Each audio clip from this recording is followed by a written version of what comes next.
Chapter 980. Duke, who was once a university student, had a very extravagant and cliché dream.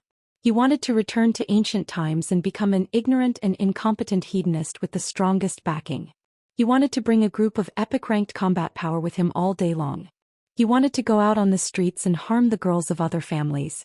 Well, now that he couldn't be a villain, it felt good to be a hero. Behind him was Vanessa and Solarian, two extremely powerful girls. Even the kings of the Alliance couldn't find such a bodyguard team. Especially the Radiant Moon Pharaoh.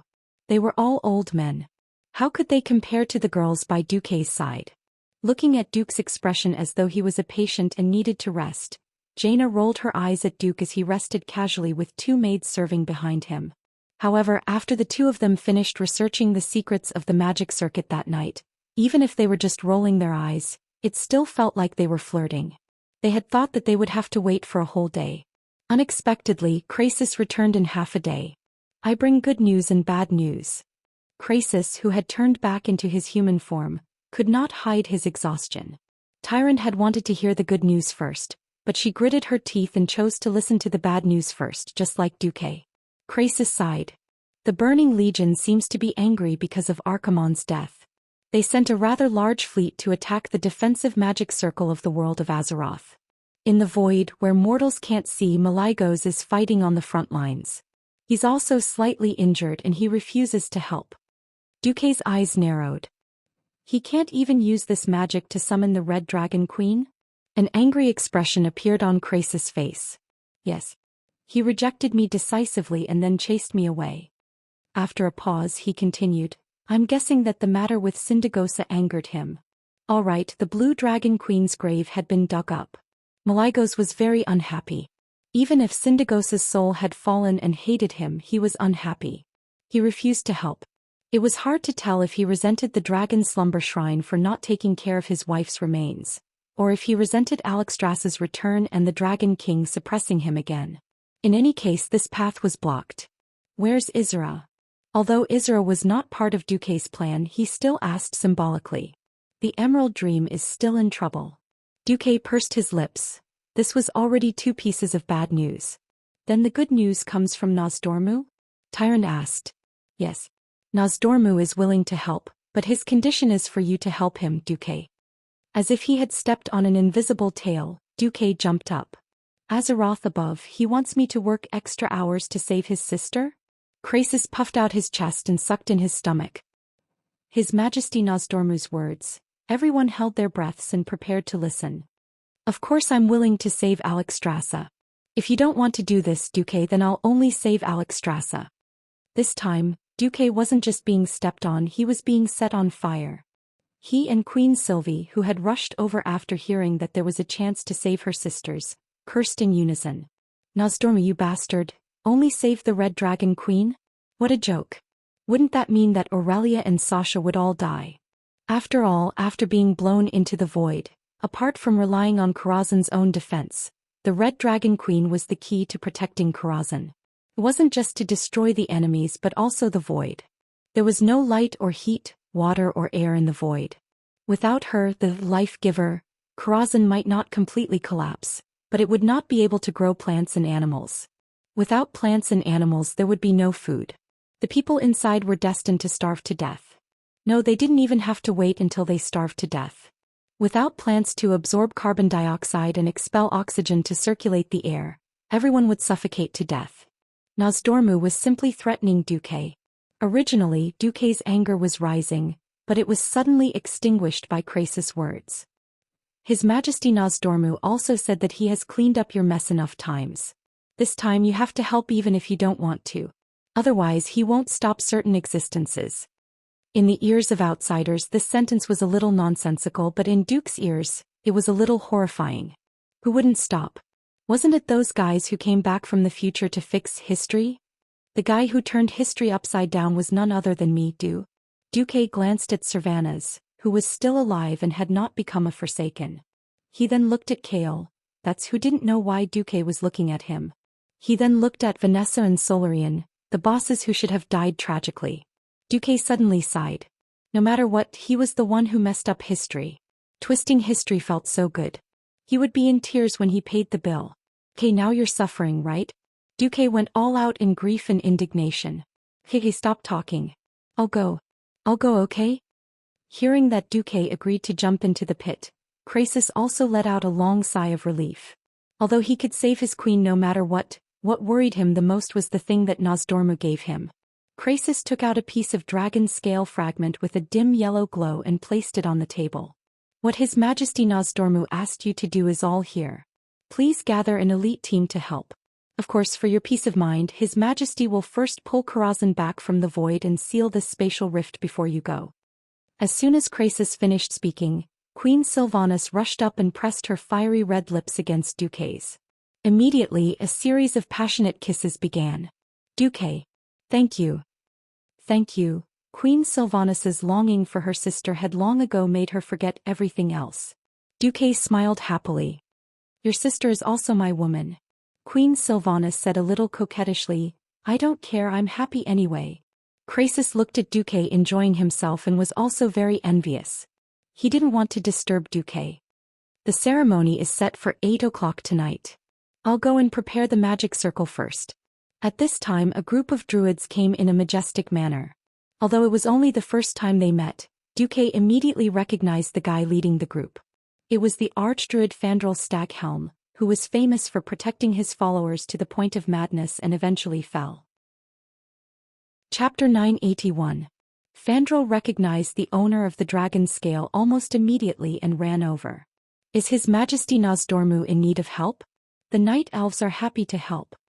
As soon as Fandral opened his mouth, Tyron's expression became a little unnatural. The night elves worshipped the laws of nature and hated the abuse of arcane spells and the destruction of nature. This was a tradition since ancient times.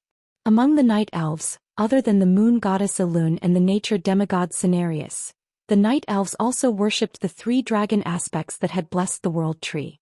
However, Fandral had gone a little overboard. He was basically saying that the night elves were willing to use all their power to lick Nosdormu's boots. Moreover, it had only been 2 days since the explosion of Mount Hyjal, and Fandral had already started advocating among the night elves to plant another world tree so that the 3 dragon aspects could once again bless them with magic. Now that Fandral was trying to curry favor with Nosdormu, Tyrande was infuriated by this seemingly generous but actually unprincipled way of doing things. After all, in Tyrande's eyes, everything had to be prioritized. The first thing the night elves had to do was to eliminate dangers, such as eliminating the demon army and removing the spatial cracks. Only then would they have to rebuild. Now that both sides had not been done, Fandral had jumped out and said that he would unconditionally support Nosdormu's operation. "Please, you don't even know what Nosdormu is going to do and you're saying that you're going to support the entire night elves?" No matter how good-tempered Tyrande was, she could not hold it in any longer. However, she could not do anything because during the years when Malfurion was wandering in the Emerald Dream, Fandral, as Malfurion's eldest disciple, had actually controlled the Cenarian Circle. Even when Malfurion returned, because Malfurion was more focused on the natural domain, the mundane affairs were still handed over to Fandral. It was true that the night elves were a perverted race, but the teachings of the moon goddess and the teachings of the druids existed side by side. Hence, even though Tyrande was the high priestess, she couldn't make the night elves her own decision. Fandral made random promises, and just when Tyrande was about to say something, Fandral was slapped in the face by Croesus, or more accurately by Nosdormu. Seeing that Fandral was about to touch the yellow dragon scale, Croesus stopped him. "Sorry, the Time King has made it clear that no night elves can participate in this operation." Fandral Staghelm's complexion was so wonderful that it looked as though someone had smeared ketchup and soy sauce all over his face. Retribution should not come too fast. Just as they expressed their desire to curry favor, the other side was slapped in the face by the Dragon Clan. This was not an admonition but a warning. Not only did Croesus stop them, but he also released his dragon's might without concealment. This was the dragon might of an ancient dragon. The weaker elven huntresses and archers who were standing guard nearby were all suffocated by the pressure. Fandral could not and did not dare to lose his temper. After all, Croesus did not represent his own dragon, but the will of the entire Wyrmrest shrine. He could only pinch his nose and accept it. "Since this is the will of His Majesty Nosdormu, then please do as you wish." With that, Fandral actually bowed to Krasis and left with his people without even looking at Duque. From the beginning to the end he really treated Duque and his people like air. Ronan gritted his teeth. Humph. Queen Sylvanas and Jaina snorted coldly at the same time. Even the most good-tempered Kale, that could not help but twitch his mouth for a while. He only stopped when he saw that Duque did not say anything.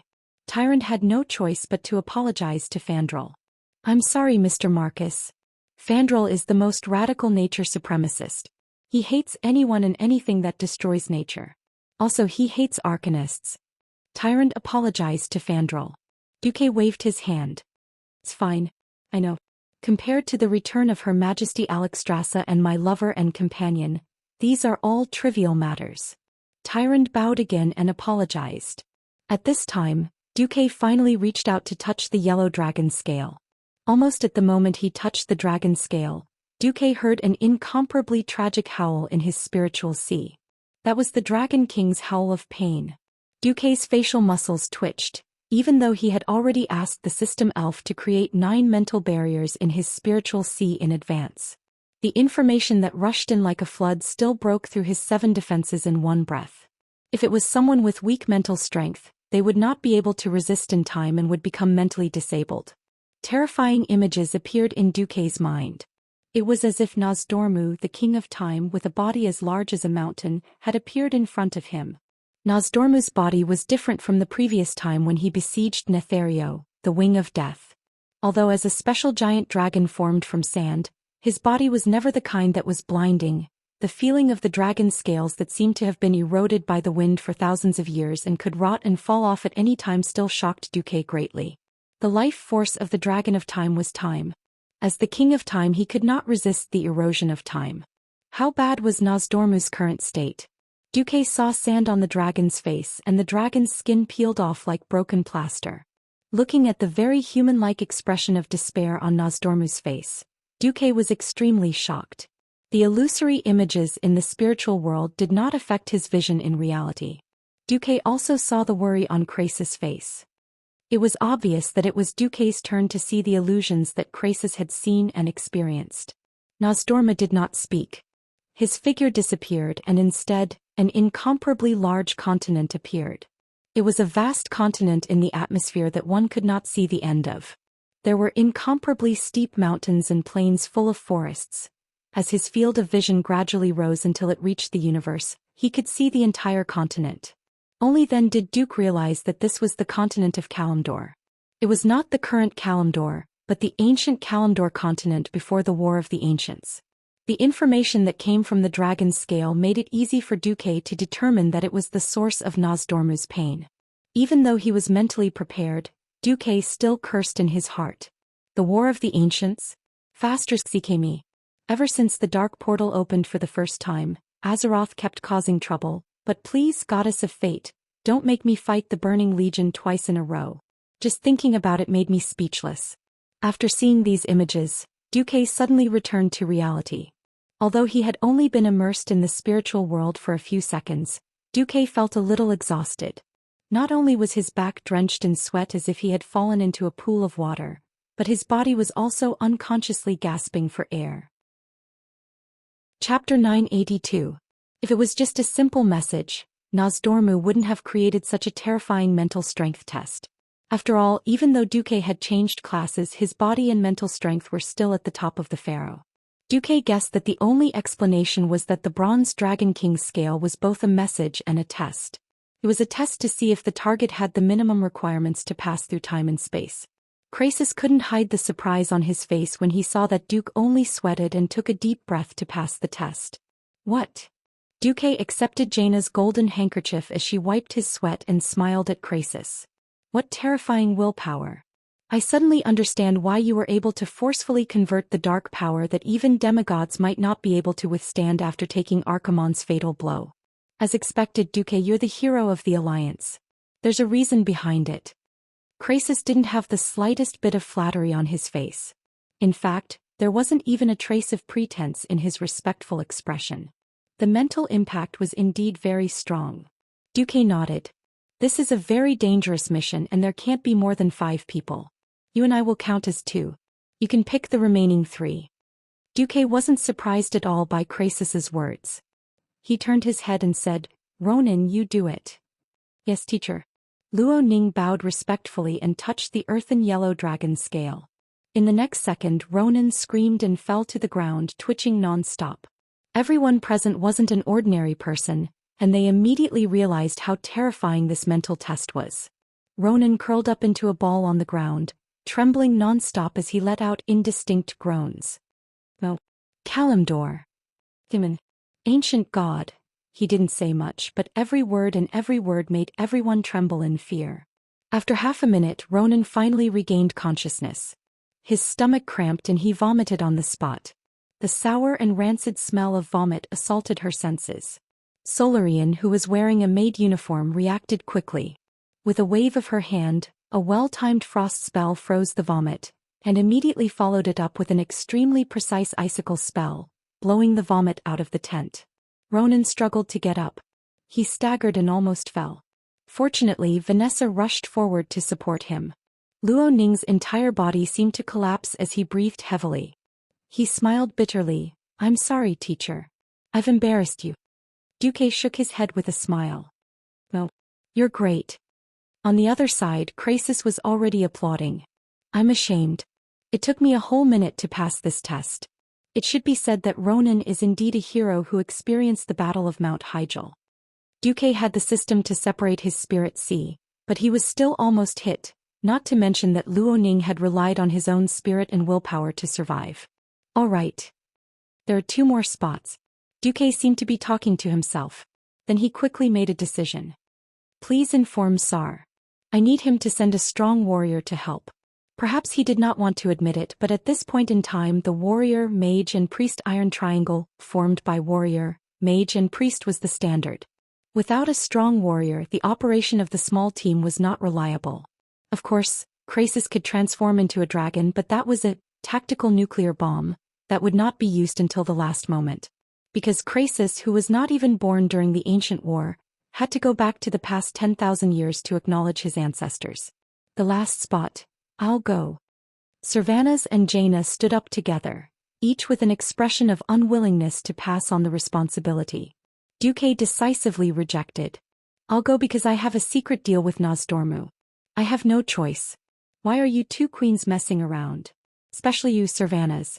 A Nastrian who betrayed Quell, the loss, is still entrenched in Lordaeron. Why aren't you cleaning up the traitor? Why are you interfering in Nozdormu's matter? No. Queen Sylvanas still wanted to argue. There were even tears in the corner of her eyes. Just then Jaina suddenly pulled Servanas back and shook her head. They suddenly understood. This was the general trend. Without world peace there would be no peace in the country. Without a country there would be no small family. They all understood this kind of interlocking relationship, but they could not accept it at the moment. They had just obtained the love they had been pursuing, but they immediately had to accept separation. This was indeed very difficult. Unfortunately, they had no choice. If they had fallen in love with an ordinary man, a farmer, perhaps they could hide in a place that was not affected by the flames of war and live peacefully. Their beloved Duque was a great hero of the alliance. A hero's glory and responsibility would always coexist. Jaina pursed her lips. Duque, you have to promise us that you will take care of yourself. It was rare for Duque to make a solemn promise. It's okay. I'm just going for a walk. It's not dangerous. I have proof. After saying this, he even winked at Crassus.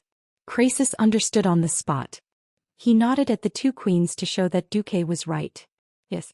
This time they were indeed going back 10,000 years to stop the existence of evil from changing history. On the other hand, since the current Azeroth had not collapsed, didn't it mean that their mission to go back to the past was a success? If this was just Crassus' deduction, then Duque had absolute proof. He had definitely gone back to the past and done something unspeakable with Tyrande, causing her to act so out of character. I'm looking forward to it. No. This is so King confusing. What did I do? What did the future me do to Tyrande? Duque had a strange sense of anticipation. That kind of eagerness was like lighting a cigarette to calm down after a gas leak alarm had been set off. I digressed. But who should I choose as the 5th person? First of all, it could not be a holy knight. The power of a 5-man team was limited. Bringing a holy knight would be no different from throwing flashbangs in the middle of the night, telling all the demons that their enemies were here and that they should come and kill them. At this point in time, the Alliance and the Horde did not seem to have any Radiant Moon warlocks or powerful shamans. In fact, the most ideal situation would be a hunter or rogue. Because in Duque's memory, the 3 transmigrators had fallen directly into the forest. It would be better to have a hero with strong detection abilities. With the mentality of giving it a try, Duque let Vanessa and Lilith try. In the end, the one who passed was Vanessa. Chapter 983.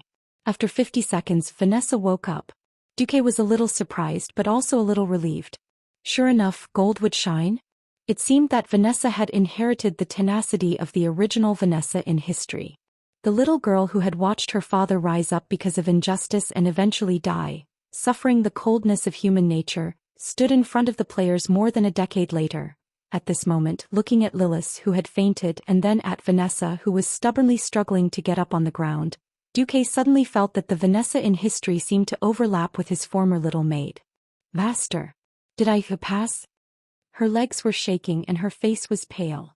Bean-sized cold sweat gathered into small streams on her cheeks, neck, shoulders, collarbones and other parts of her body. The sweat easily soaked the maid uniform on the outside, but it also revealed the tight-fitting leather armor under the maid uniform. Apart from Tyrant who had seen Vanessa's strength, many people looked at Vanessa in shock. They didn't expect that even Duque's maid had broken through to the realm of heroes, and was an outstanding rogue. Gently touching Vanessa's head, Duque smiled gently. Well done. Although there are greater tests to come, at least you passed this time. Go and rest. There was no first place in literature and no second place in martial arts. This sentence was applicable in any world. After seeing Vanessa pass and Lilith fail, it seemed to have stimulated many people. Carponia was a little unconvinced and she tactfully suggested to Kale that she wanted to try. Kaizi could only smile bitterly and convey this wish to Duque. Duque waved his hand. Go and try.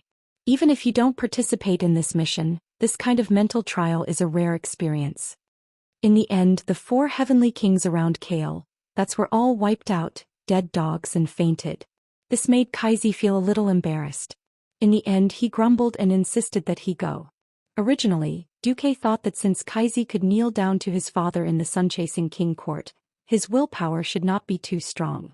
Obviously, Duque underestimated the prince's desire to prove himself hidden under the gentle appearance. Or rather, after the battle at Mount Hyjal, Kale, had found his backbone. 42 seconds. It wasn't particularly good. It was later than Luo Ning but faster than Vanessa. Kale, who was kneeling on the ground, looked like a victor. He raised his head high with a satisfied smile on his face. It seems that for some reason His Majesty Nozdormu didn't let me see the relevant content. He only tested me. Kale, panted. Sorry, I can't tell you the reason, Krasis said. Duque knew the reason. Nozdormu was afraid that the elves would return to the ancient war 10,000 years ago and become entangled with the night elves or the high elves. For example, if they killed Queen Azhara in advance to preserve the elves' ruling position, it would cause a huge deviation in history. Whoosh whoosh. Nozdormu, you underestimate me too much. I'm Duque, the disintegrator of history. Okay, when will we get Karazhan back and when will we start? Duque asked. You can go back to the old site of Karazhan first and wait.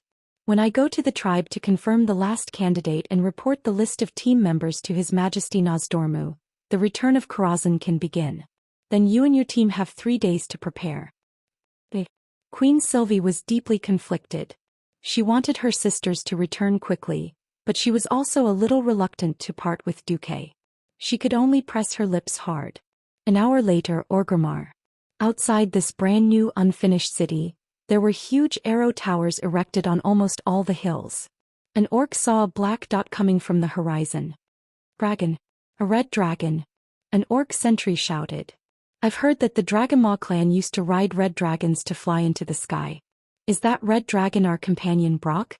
Another orc asked. Brock snorted. The orc who asked was very young. During the battle at the Dark Portal he was still a child, so he definitely didn't know how the orcs could ride on dragons. If the orcs conquered the red dragons forever, it would be a glory to be proud of. Unfortunately, all that was left was humiliation. Brock curled his lips. Qu'est-ce qu'il faut? If you want a dragon to fly around with an orc, the only way is for the orc to stay in the dragon's stomach. Gasco shrugged, looking like he didn't care. Orc customs were very interesting. They only respected shamans and orcs stronger than themselves.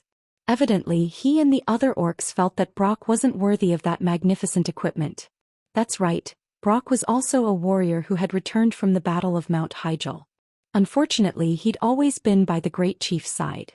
He hadn't beheaded many demons, nor had he lasted until the end of the battle against the Arc-Herons.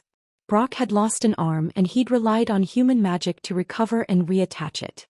He didn't fear any enemy, but time had worn away at his soul. Perhaps because of his hunchback he looked a little shorter than Gasco. He didn't have much hair, but it was starting to turn white. His face was covered in scars and wrinkles. His eyes had long since lost the desire of his younger companions. When he met their doubtful and mistrustful gazes, he revealed a deep sense of indignation and sorrow. Brock wanted to prove himself. Crassus's arrival had alarmed all of Orgrimmar. He wasn't here to fight, so he turned into human form 500 meters away from the unfinished city gates and slowly walked over. Thrall met Crassus at once. When Crassus explained his purpose and handed over the dragon scale, Thrall was the first to touch it.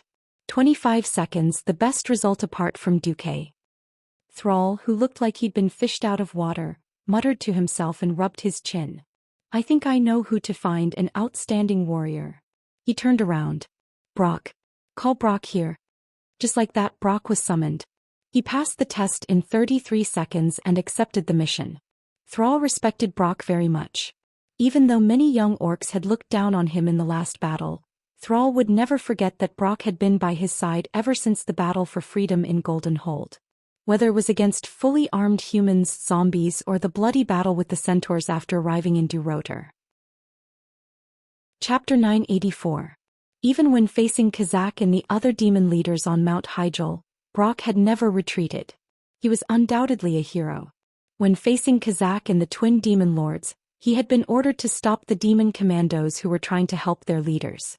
At that time he had wielded his warhammer and fought bravely. When his last comrade was split in half by a gargoyle before reinforcements could arrive, he had avenged his comrade by smashing the gargoyle with his hammer. Then there was only silence all around.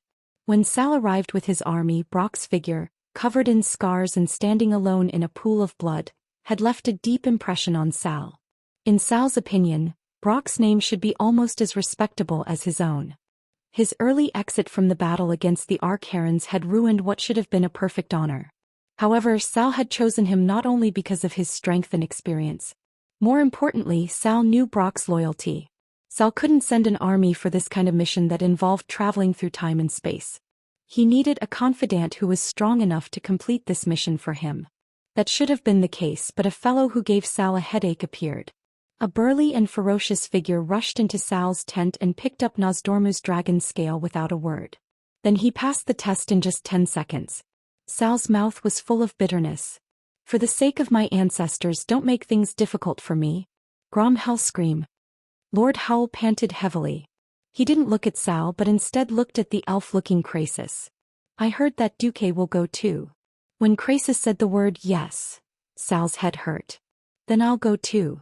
Lord Howl was resolute and unquestionable. The tribe needs you more, Sal tried to explain. What do you need me to do? Kill those demons who are running around like frightened rabbits? Or kill Arthas for the humans' revenge? I heard that the Alliance cut Arthas in half at the waist last time. Grom's voice grew louder. Grom, don't forget that you're the chief of the Warsong clan. Grom slapped his chest with a loud bam. I am first and foremost a warrior, and I am an old warrior. I've lived longer than my father and my grandfather combined. In the tribe, a guy of my age would have died many times already. Do you want me to watch Duque go on a dangerous mission and then accidentally die in the mission? Do you want me to go see the ancestors with regret that I owe Duque my life? I don't want to die owing a human a favor. Even if he is a hero worthy of respect. Grom's words made so much sense that Sal was speechless. From Draenor to Azeroth, because of the war and the harsh environment, the infant mortality rate had always been high. Although there were no official statistics, It was an indisputable fact that the average age of beastmen rarely exceeded 30 years old. Most of the orcs who had lived for a long time were shamans who did not need to go to the battlefield. Whether it was Brock or Grom, they were like living fossils who had experienced the Draenei War, the First and Second Battle of the Dark Portal, the Dalajan War against the Scourge and the Battle of Mount Hyjal. It was a miracle. Even the strongest warrior of the tribe, Grom Hellscream, was no longer young. He was 50 years old this year. 50 years old. This was an extremely ridiculous age for an orc warrior. Sal sighed. Sal, don't try to persuade me. If my son is still alive, he'll be in his 20s. Other than Duque's kindness, I have no regrets in this life. At this moment Brock took a step forward. Sal noticed that Brock's fists were clenched even tighter. Brock's blazing eyes told Sal that since he had passed this test, he was willing to fight until his death. Sal might not know that Brock was still suffering from a deep sense of guilt. This guilt had almost swallowed his soul. His comrades were all dead and only Brock was left. He did not understand. At the same time he felt very guilty.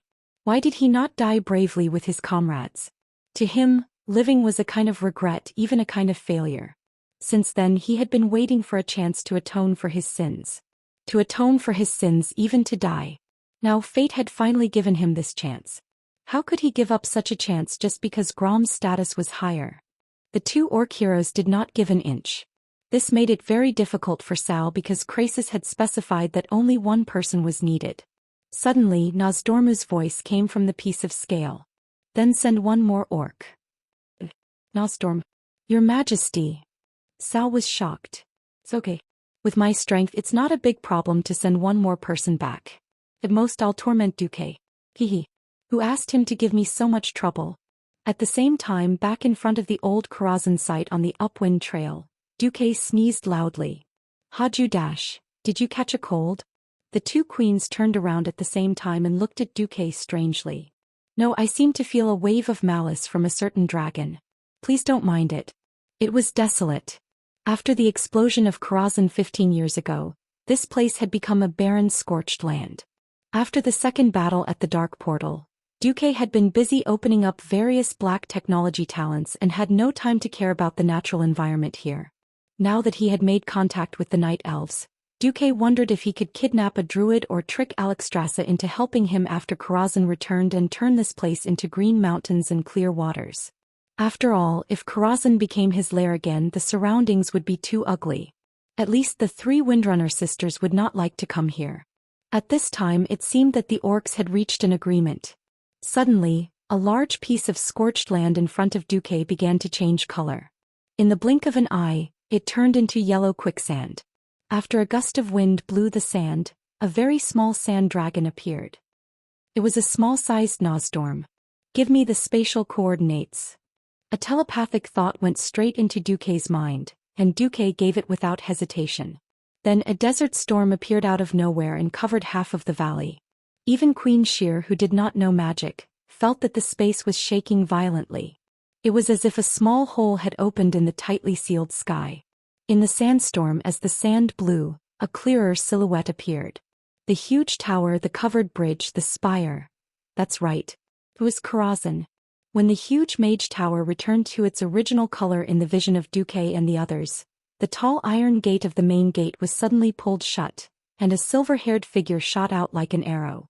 The next moment, Duque was hugged by a slim female figure. Chapter 985. Duque. Dragging the last syllable, she rushed over and buried her head in Duque's arms. When he raised his head, he saw a beautiful oval face with a pair of clear blue eyes.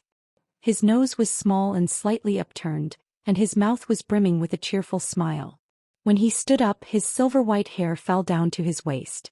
If it weren't for her pointed ears and slightly long eyebrows, others would have mistaken her for a human. Completely disregarding the others, Sasha leaned over and kissed him passionately. Their mouths and tongues intertwined. Their noses were so close that their breaths mixed together, forming a small turbulence. The passion of reuniting after a long time was so hard to endure. If there weren't so many people watching, Duque might have pushed her down on the spot. Cough cough. Behind Sasha, a noble, gorgeous and dignified female figure appeared. Naturally it was Aurelia. Instead of joining in the fun, Aurelia gave Cervantes a warm hug first. Sister, yo my Cervantes, you're a queen now. Aurelia saw her second sister's crown. This is just a coincidence. The two sisters' figures overlapped. Then Aurelia sniffed hard and whispered into Cervantes' ear, yo. I didn't expect my arrogant second sister to fall for him too. What are you talking about? Queen Sylvanus panicked and wanted to deny it subconsciously. Who are you lying to? You have Duque scent all over you. I've been with Duque for more than 10 years. How can I not recognize him? Aurelia smiled mischievously. Impossible, I've washed myself clean. In the next second, Cervantes realized that she had been tricked by her sister. She blushed and widened her eyes. Sister, you're lying to me. Aurelia's smile was like a blooming dahlia. The natural closeness of a big sister, similar to that of a mother, easily infected Cervantes. Is that so? After Duke first returned to Azeroth, it was easy for a woman to let her imagination run wild as she waited in solitude. We, have always been discussing. Second sister, if you are still single after 10 years according to Duke's way of doing things, it's fine if nothing happens, but if something happens he will shock the world. How can you continue to resist his charm? After saying the word 3 times, Cervantes was stunned and couldn't continue. The two sisters' smooth and warm faces rubbed against each other. Hugging her sister, Aurelia continued softly, you're so silly. You always think of finding a man or finding a hero greater than Duque. But there's no hero greater than Duque in this world. It sounded exaggerated, but in the first and second battle of the Dark Portal, to Nazul's counterattack, to Lordaeron and Kuel Salas's resistance against natural disasters, and finally the magnificent battle of Mount Hyjal, Duque had become the real sun. The light on his body had firmly suppressed all other heroes. If it was 10 years ago, Cervantes might have stubbornly refuted a few times, but now she had no temper at all. Recalling the bits and pieces since they met, thinking of the steps of the sun-chasing king's court, the himself who pulled the bowstring in despair and the heroic figure who arrived at the last moment, Cervantes suddenly felt a little intoxicated. Sister. Cervantes really didn't know whether it was because she felt wronged, or because she had taken such a long detour in more than 10 years, and finally couldn't escape from Duque's clutches. Anyway, Cervantes burst into tears. Hey, oh my, it's okay. Although it's a little difficult for 3 sisters to fall in love with the same man, is it okay? Seems that we don't have to be separated anymore. In a trance, Cervantes saw the figure of his deceased mother in his eldest sister. The years of separation, in addition to the pressure on her body, all burst out at once, resulting in her tears not stopping at all. While crying about her own longing, she also accused a certain Du's crimes as if she was making a snitch. On the other side, after Duque and Sasha finished their passionate kiss, they looked at the two sisters together with a smile. After waiting for Cervantes to stop crying with great difficulty, Aurelia came over with one of her sisters in each hand, smiling like a flower. Looks like you still couldn't help but make a move on second sister. Hee hee. Duque laughed a little embarrassedly. Also, Aurelia's beautiful eyes moved and she glanced at Jaina, who was unconsciously standing in the outer circle beside them, not knowing whether to come closer or stay away. She lowered her head and played with her 10 tender fingers, but from time to time she would sneak glances at them. Aurelia suddenly sighed. In the blink of an eye, more than 10 years have passed. Yes. Instead it was Cervantes who answered hurriedly. Then Jaina nodded awkwardly.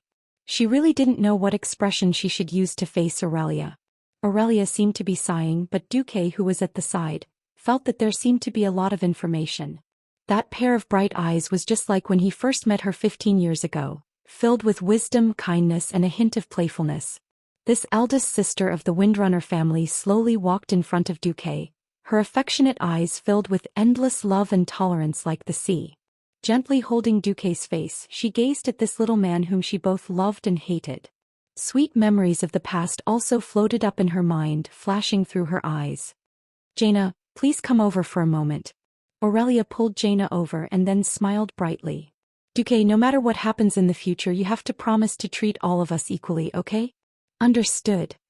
Don't forget to invite little sister Elugia to join our family feast later. Of course, of course.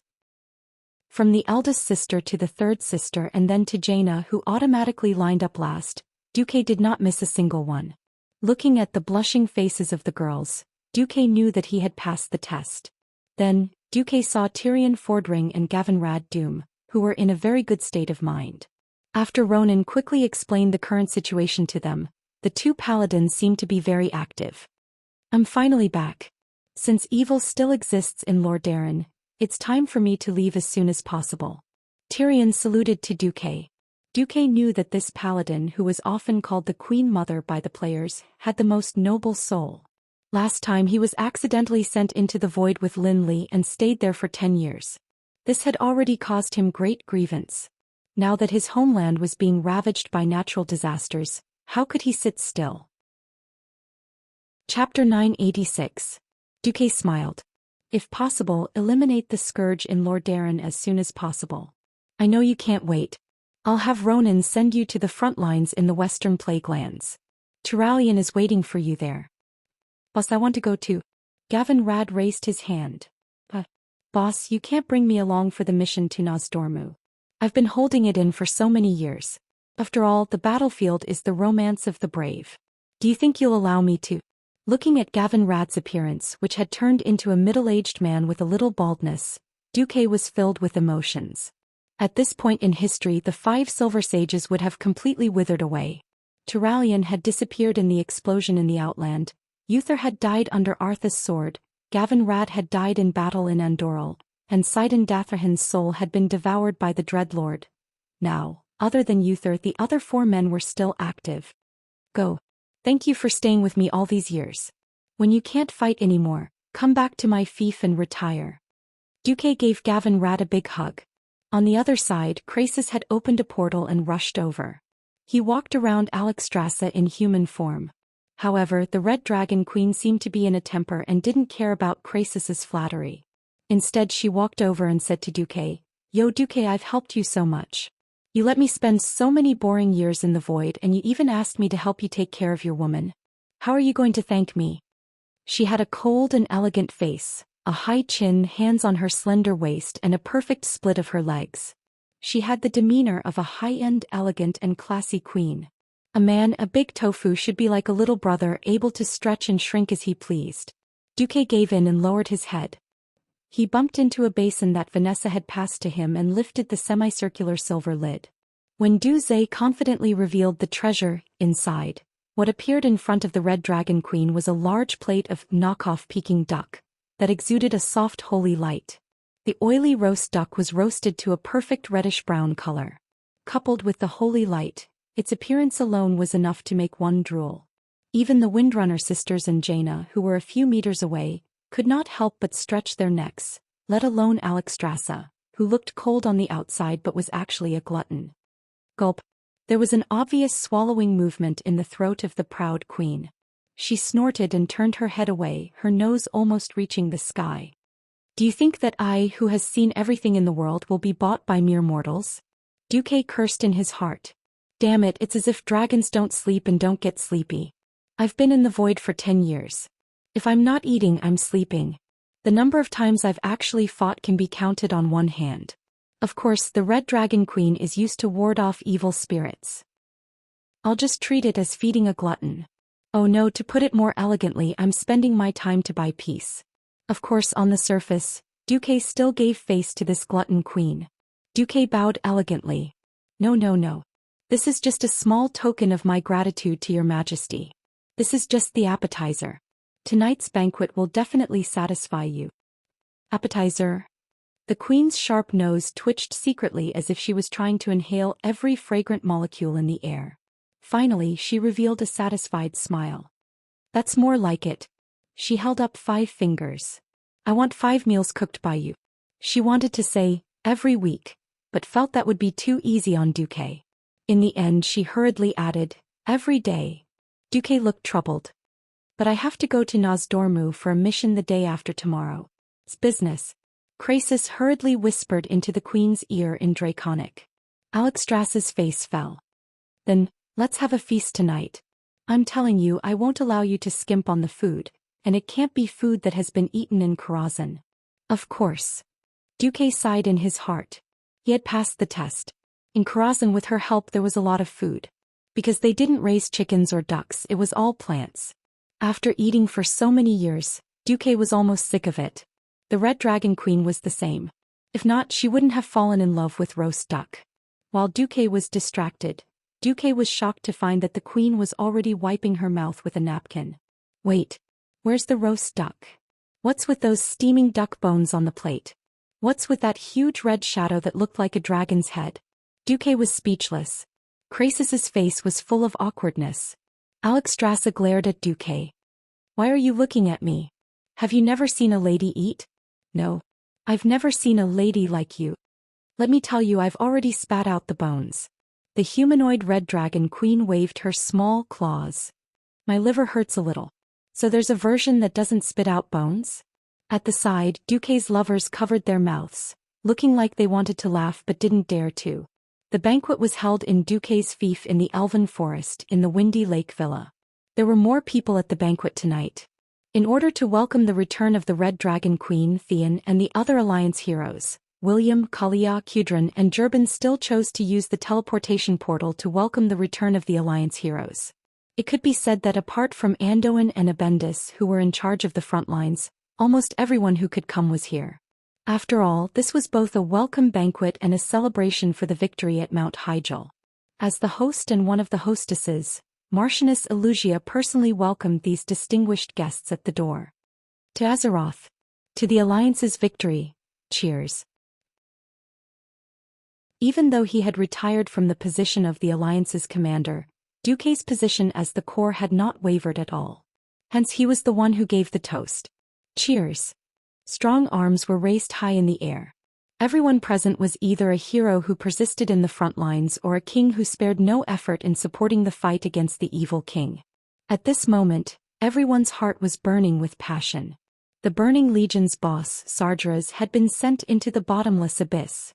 One of the two commanders of the Burning Legion, Archimond, had died at Mount Hyjal. Although the undead army was still entrenched in the Tirisful forest, the enemy's boss had died. Would the final victory be far away? Cheers. Chapter 987. Cheers. With a few pieces of roasted meat in her mouth that she had just bitten off a steak, Alexstrasza also shouted. The group of big shots wasn't drinking traditional wine now. As a transmigrator, it would be unfair to the audience if he did not bring harm to the world. After the end of the second battle of the Dark Portal, Duque started to work on some technology that was not really technology. For example, brewing technology. Relying on the system's memory comparison and the support of a group of wine fanatics, he managed to produce beer and white wine that tasted 8 or 9 out of 10 before he transmigrated. Now they were drinking the iced beer invented by Duque. Tasted so good. Even Queen Kalia, who did not like to drink, secretly took a few sips. William's thin beard was covered in the white foam of the beer and he looked a little funny. Brother Duque, when are you coming back to lead us to attack Tirisful? Duque smiled. If I don't stabilize my body, I won't be able to command on the front lines. But you can't rush it.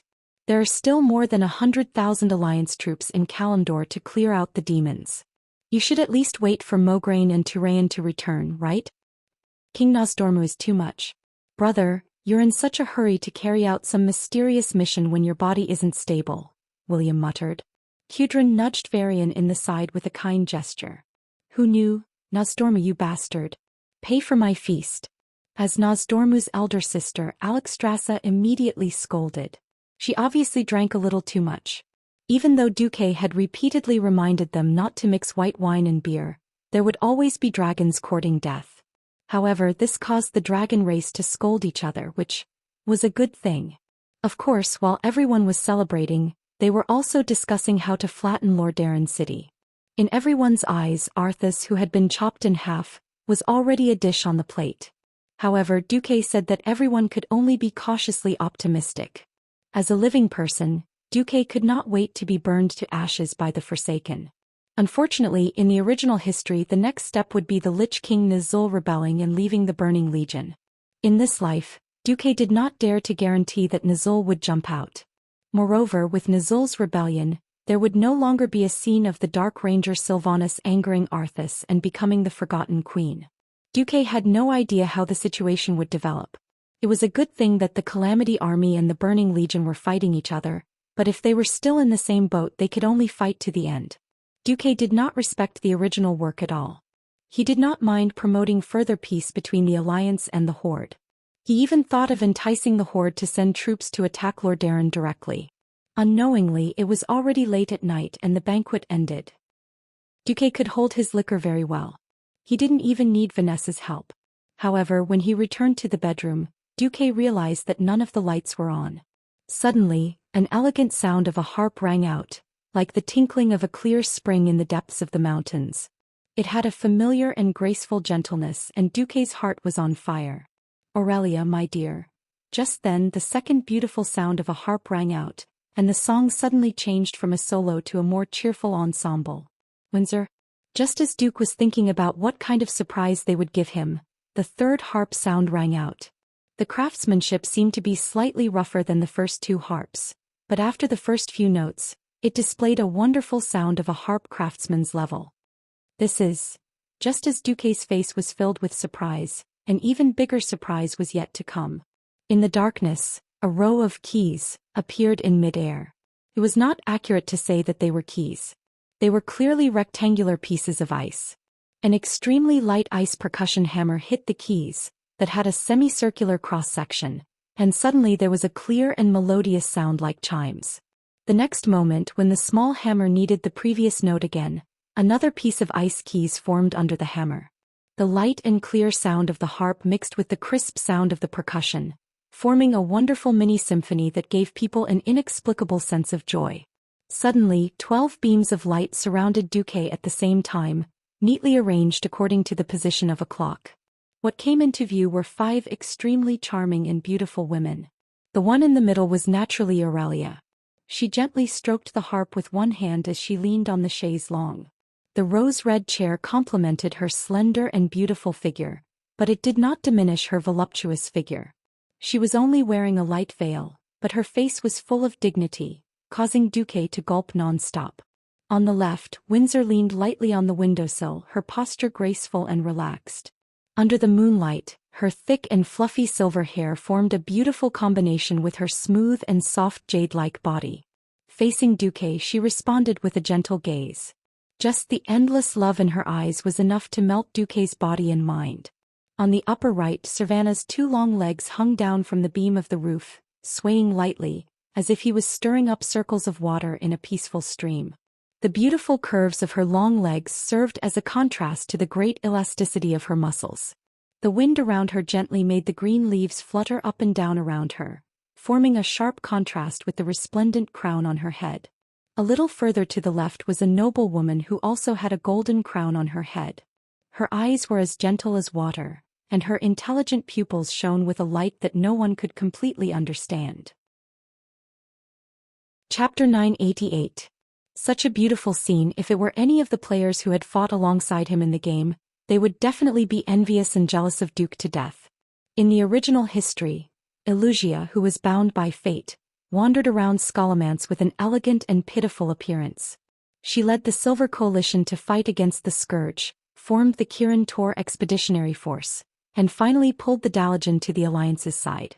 Aurelia, one of the 5 heroes of the Dark Portal who went missing during the expedition to the Outland, was honored as one of the 5 heroes of the Dark Portal, and had a statue erected in the King's Valley in Stormwind City. Not only was she the heroine of the Alliance, but she was also the leader of the series of fierce battles against the Scourge and Mount Hyjal, but she was also the object of countless men's lust. She once resolutely fought against the Scourge, died in battle, and was resurrected as a banshee, became the Forgotten Queen, and finally fought her way to the throne of the Great Tribe. Among the 5 beauties, getting one was enough for Duque to brag to his friends for the rest of his life. In the end, Duque took all of them. The satisfaction that filled every corner of his soul was something that nothing he did before he transmigrated could compare to. Now these 5 women actually said that they would work together to deal with him. As the living proof of my outstanding achievements, you actually dare to challenge my position as the head of the family? You are really seeking death. Nothing to say. Draw your sword. Come on. Fight to your heart's content. The moment Duque's godly sword appeared, One sword cold 19 continents. Are you guys scared or not? At this moment, no matter if it was the female ranger hero who had once fought her way through the mountains of corpses and seas of blood, or the noble queen who was as noble as if sitting on the clouds, every delicate and beautiful face revealed a trembling expression. They unconsciously remembered the tragic scene of being beaten by Duque's godly sword, and the humiliation of kneeling and begging for mercy in front of the powerful godly sword. Looking at the aggressive Duque, Aurelia lightly pursed her lips and immediately shouted, "Sisters, what are you afraid of? He is only one person." That's right. There was only one Duque. But Aurelia, aren't you expressing your guilty conscience by saying this? Don't you know that whenever a guy says something like that in a movie he's always the first to be killed? Hehe. The Storm Duke Dumoc will kill you 1,000 times. In a group fight there was no other way. First take care of the leader. The sword chi was like a rainbow and the spear was like a fierce dragon. Before Aurelia could finish her sentence she was already knocked down by Duque. The attacks that were as dense as raindrops easily rendered the dignified and elegant big sister speechless. She could only endure the storm bitterly, struggling at death's door. At this time Duque's ferocity finally aroused the common hatred of the women, and Duque soon fell into a state of siege. Don't worry, watch as I raise my sword and fight in all directions at night. Who was she? Who was she? Gradually it was no longer important who the enemy was. What was important was that he knew that she was the enemy. You're here to help? Kill. Accidentally caught? Kill. Join forces to attack those who offend my authority? Kill, kill, kill. Anyway, Duque's godly sword never killed nameless people. Since you've encountered my godly sword, surrender and beg for mercy is your only way out. Duque suddenly thanked himself for switching to a priest. What's so good about a priest? A priest has a lot more spiritual attribute points than a mage. What is spiritual? Spiritual is the recovery of magic power. With magic power there is combat power. I Duke am invincible. Wuxia and Jaina begged for mercy after they were defeated, but he did not let them go. The two hugged each other, tears still on their faces. Aurelia was defeated on the chaise longue. Windsor was killed on the windowsill. Cervantes could not escape from the god of war, Duque's pursuit even if he fled to the roof. This battle was simply earth-shattering. Before the sky brightened, Duque dashed out valiantly in a long robe. Duque snapped his fingers. Let me sleep for a few hours. Then, please give me 12 fried eggs and 24 high-level mana potions. Pretentiousness is always with me. Duque's arrogance was so great that it almost scared the two maids to death. After sending the two maids away, Duque fell to the ground with a thud. His last words before he died were, "My harem is not complete yet, I still need to work hard." The next evening, Duque asked Solarian to open a teleportation portal and bring him to the Dalajan ruins to meet Lothar. "Duque, you want us to reduce the intensity of our attacks? So that the Calamity Army and the Burning Legion will fight each other and cause internal strife?" Andoin, the ultimate goal of eliminating these evils has never changed. But don't you think it's better for us to fight a strong and unified enemy, two evil enemies that have been weakened by each other? Anyway, the main forces of Turalian and Mograine have not withdrawn from Kalimdor. We can't organize a general attack at all. It's better to just slow down. Andoin stroked his chin, which had a lot of white beard. "Duque, your idea is indeed good. But are you sure that Lich King Nazul will rebel?" "I can't be sure, but anyone who was forcibly killed, stripped of their body, left with only their soul and finally sealed in a small ice skull would feel unhappy, right? From the very beginning, Nazul never really wanted to be loyal to kill Jaden." "Well, you're right. What do you think the probability of Nazul rebelling is?" 70%. Duque had wanted to confidently say 100%. But history had changed beyond recognition and he dared not guarantee it. However, it wasn't Cervantes who was now serving Arthas, but the more ambitious, arrogant and restless former Sun King Anastrian. Duque felt that it was hilarious. After hearing the 70% probability, Andoin shivered. Although Duque had retired from the front line because of the curse, no one felt that there was anything wrong with Duque. On the contrary, Duque's suggestion was so incisive that Andoin could not find a reason to refute it. "Alright, I agree. Yes, how long will you be going this time?" "I don't know when Nosdorm will send me back after the mission is completed. But for insurance I will arrange everything. Finally, nurture William. I think he's the most suitable helmsman of the next generation. Let him gain experience and let him be the permanent leader of the alliance in a few years. After hearing Duque's words, Anduin suddenly felt a sense of respect. If not for the fact that they had known each other for many years and knew Duque's temperament, anyone would think that Duque was going to be the second Thoradin the Great after flirting with so many queens and controlling so many kingdoms. Only Anduin, who had gone through all the hardships together, stood his ground against the opinions of the people in the kingdom, and had always been firmly supporting Duque in the Stormwind Kingdom. Chapter 989. Now Anduin felt that his long-term trust had finally been repaid. Anduin stood up and walked to the balcony of the living room. He faced the sky in the south where his childhood friend had died. It was also where the city of Stormwind was located. In his heart Anduin shouted, Lang, did you see that? We did not trust the wrong person. Although Duque is not a saint, he is definitely the biggest contributor to the rise of Stormwind. When Anduin turned around again, Duque saw the passion and endless gratitude in Anduin's eyes. Thank you. Duque smiled and waved his hand. He walked to the balcony and stood next to Anduin. You're welcome. I also promised Lang that I would work for Stormwind and Azeroth. This was also my promise, but I chose to keep it. It is rare to find someone who can remain sober and calm in the face of power. Anduin's aged face was filled with ecstasy. Is that so? Duque was unmoved. He stood with his hands behind his back and looked to the south. At least there are two of them here, right? Without another word, two fists, one big and one small, bumped into each other in the air. One old and one young, they looked at each other and smiled. After the undead calamity, the remnants of the old alliance had been swallowed up.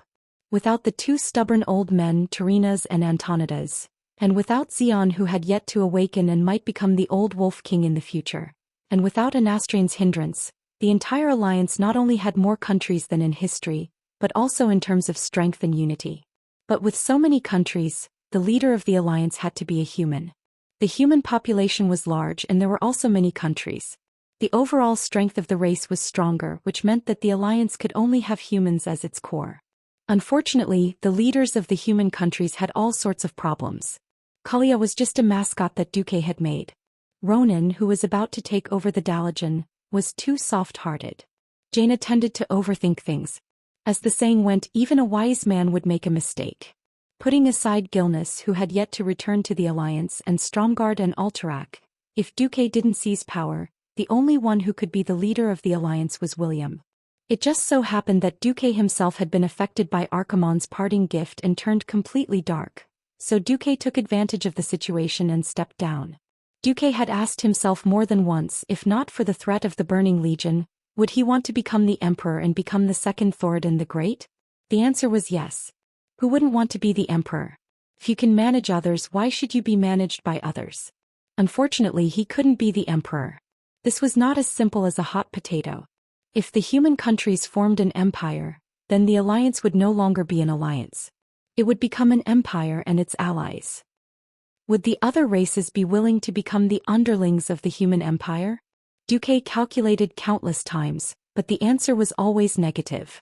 Joining an alliance where all the countries and races were equal was not the same thing as subserviently joining a huge empire to become its wings. Even if he controlled the queen, it didn't mean that he had complete control over the country. If the people were dissatisfied, there would be an uprising. When that time came, he could just cry. Moreover, the other races would have deeper doubts. Even if they were forced to join, there would be all sorts of conflicts, let alone sincere cooperation. To have internal strife in front of the Burning Legion was simply courting death. Think about it, if the alliance didn't have the Night Elves, Draenei, Pandaren and Werewolves, it would be the end of the Burning Legion when they came to Azeroth. Rather than establishing an empty shell of an empire that would be destroyed in 8 to 10 years, why not pretend to be a saint, gain a good reputation and be the uncrowned king behind the scenes? Anduin would never know that Duque was so far-sighted, so he only saw Duque as a true knight with pure and great sentiments like himself.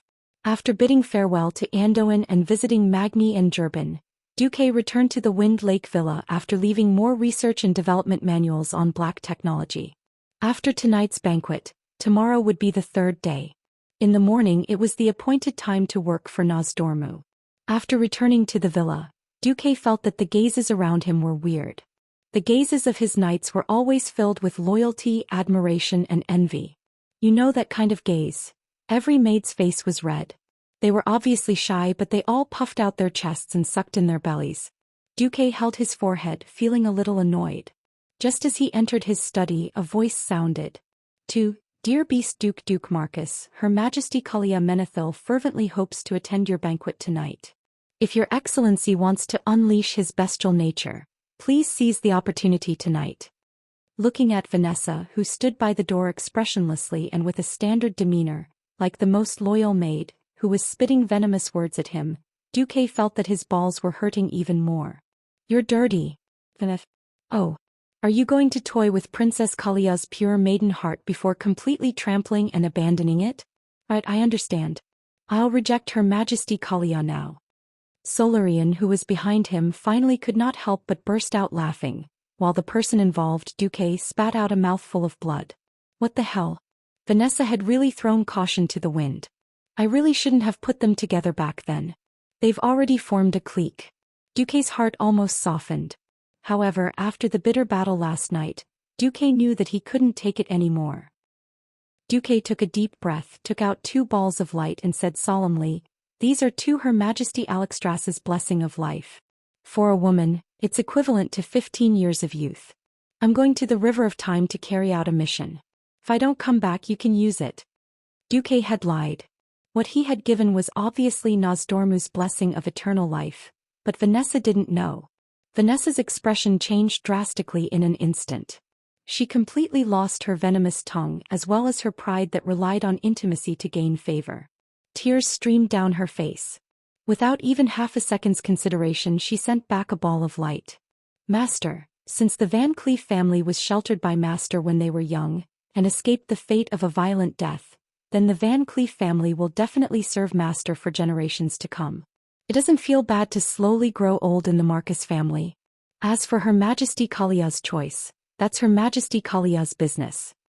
Duque sighed, turned around and went to the dining hall with a slightly heavy heart.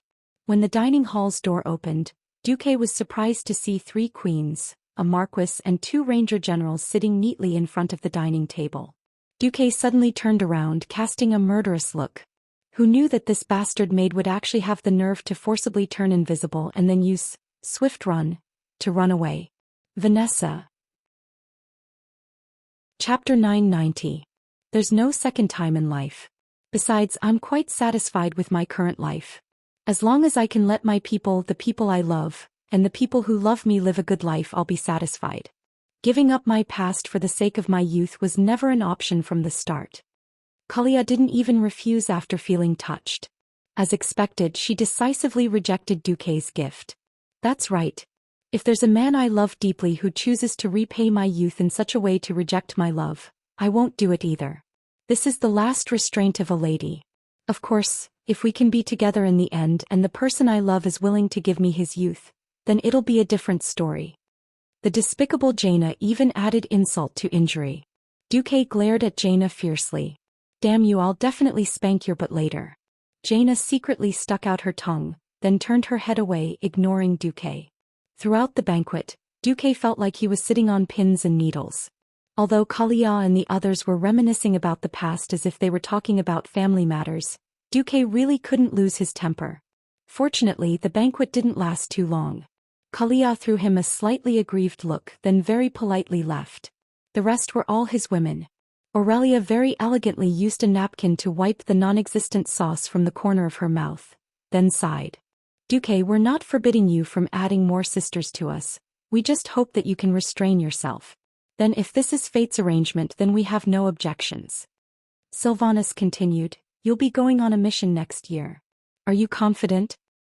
80%, Sasha said. If you want any of us to accompany you tonight, that's no problem. But please ensure that you have enough stamina for tomorrow. Jaina and Elugia didn't speak, quietly gazing at Duque with eyes full of love.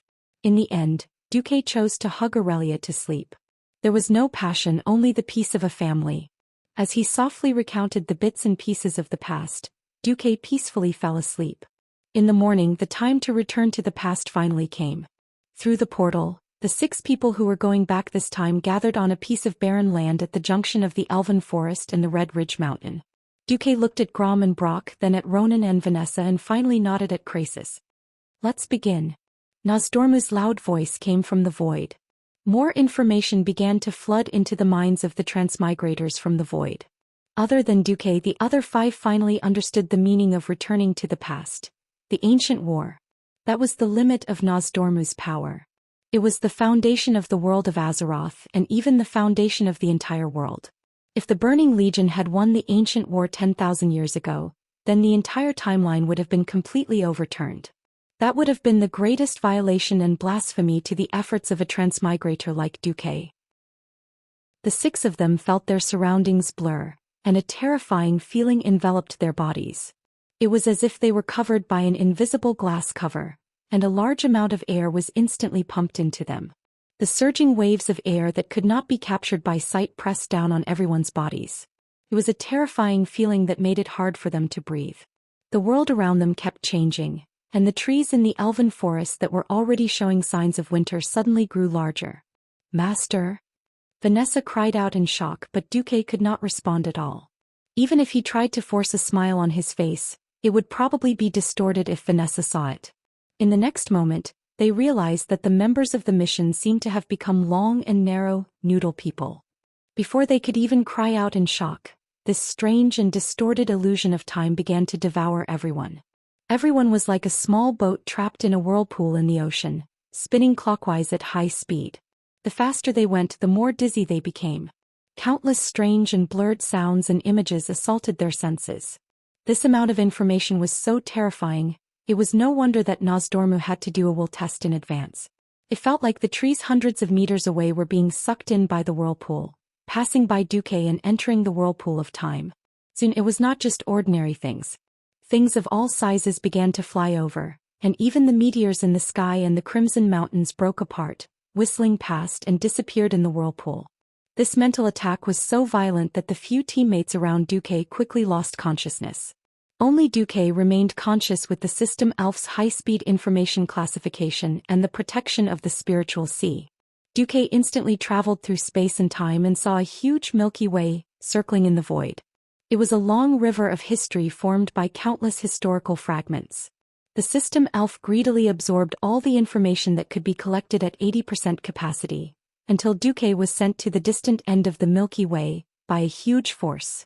In Azeroth, the earth was covered in frost and the bitter cold winter had arrived. Unknowingly, he had entered the dark portal for 16 years. Walking in the ruins of Lordaeron, the former Sun King Anastrian looked gloomy.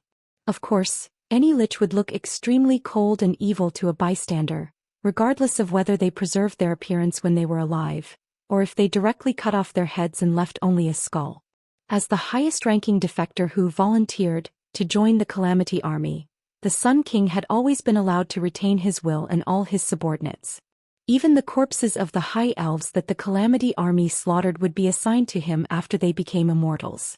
Anastrian had obtained the immortality that he wanted more, but he always felt that he had lost more.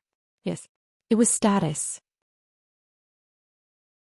In the past he was a king that no one could command and order.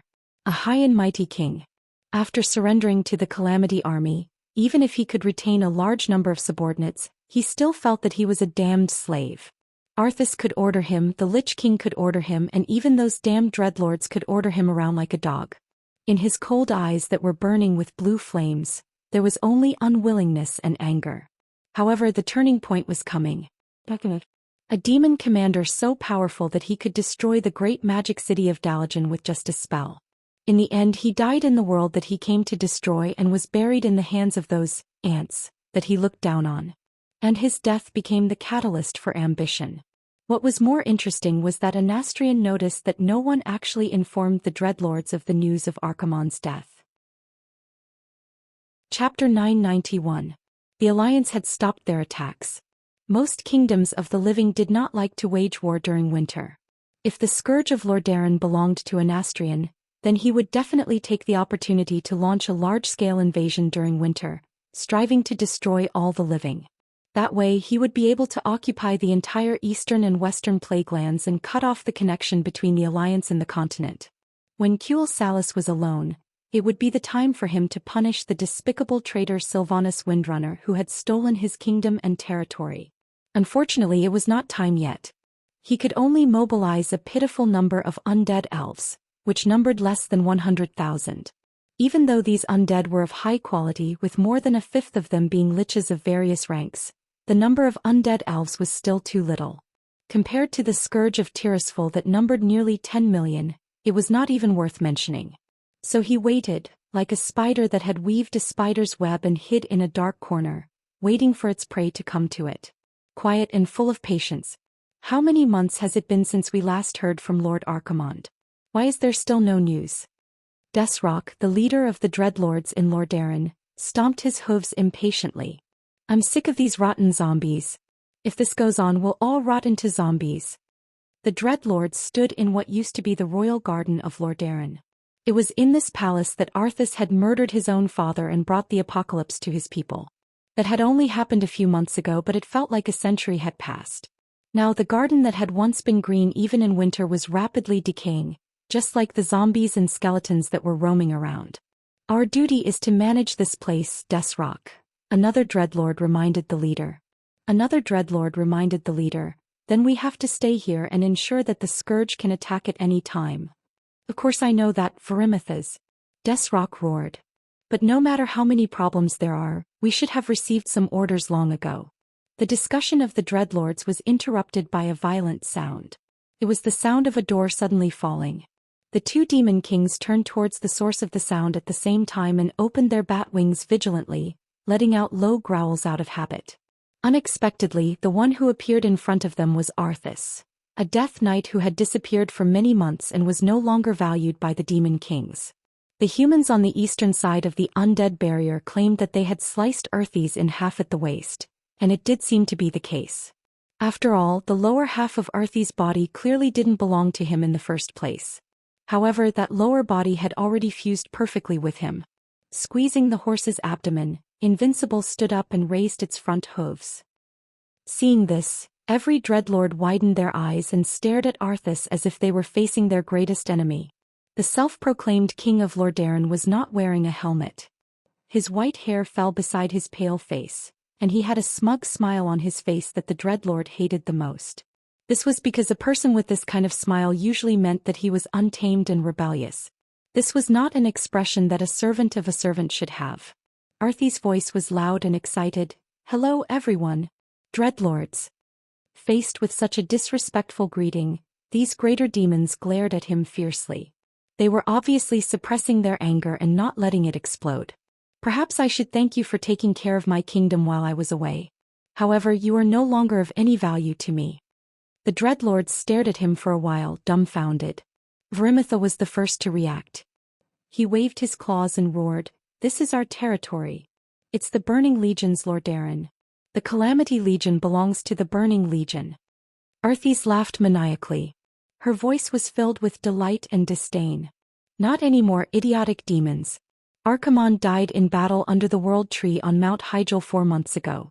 The Burning Legion is finished. It'll be perfect once I kill you all. He grinned and raised Frostmourne high.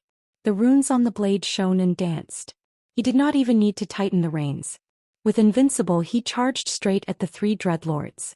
However, Arthas had underestimated the Dreadlords' cunning and ability to escape.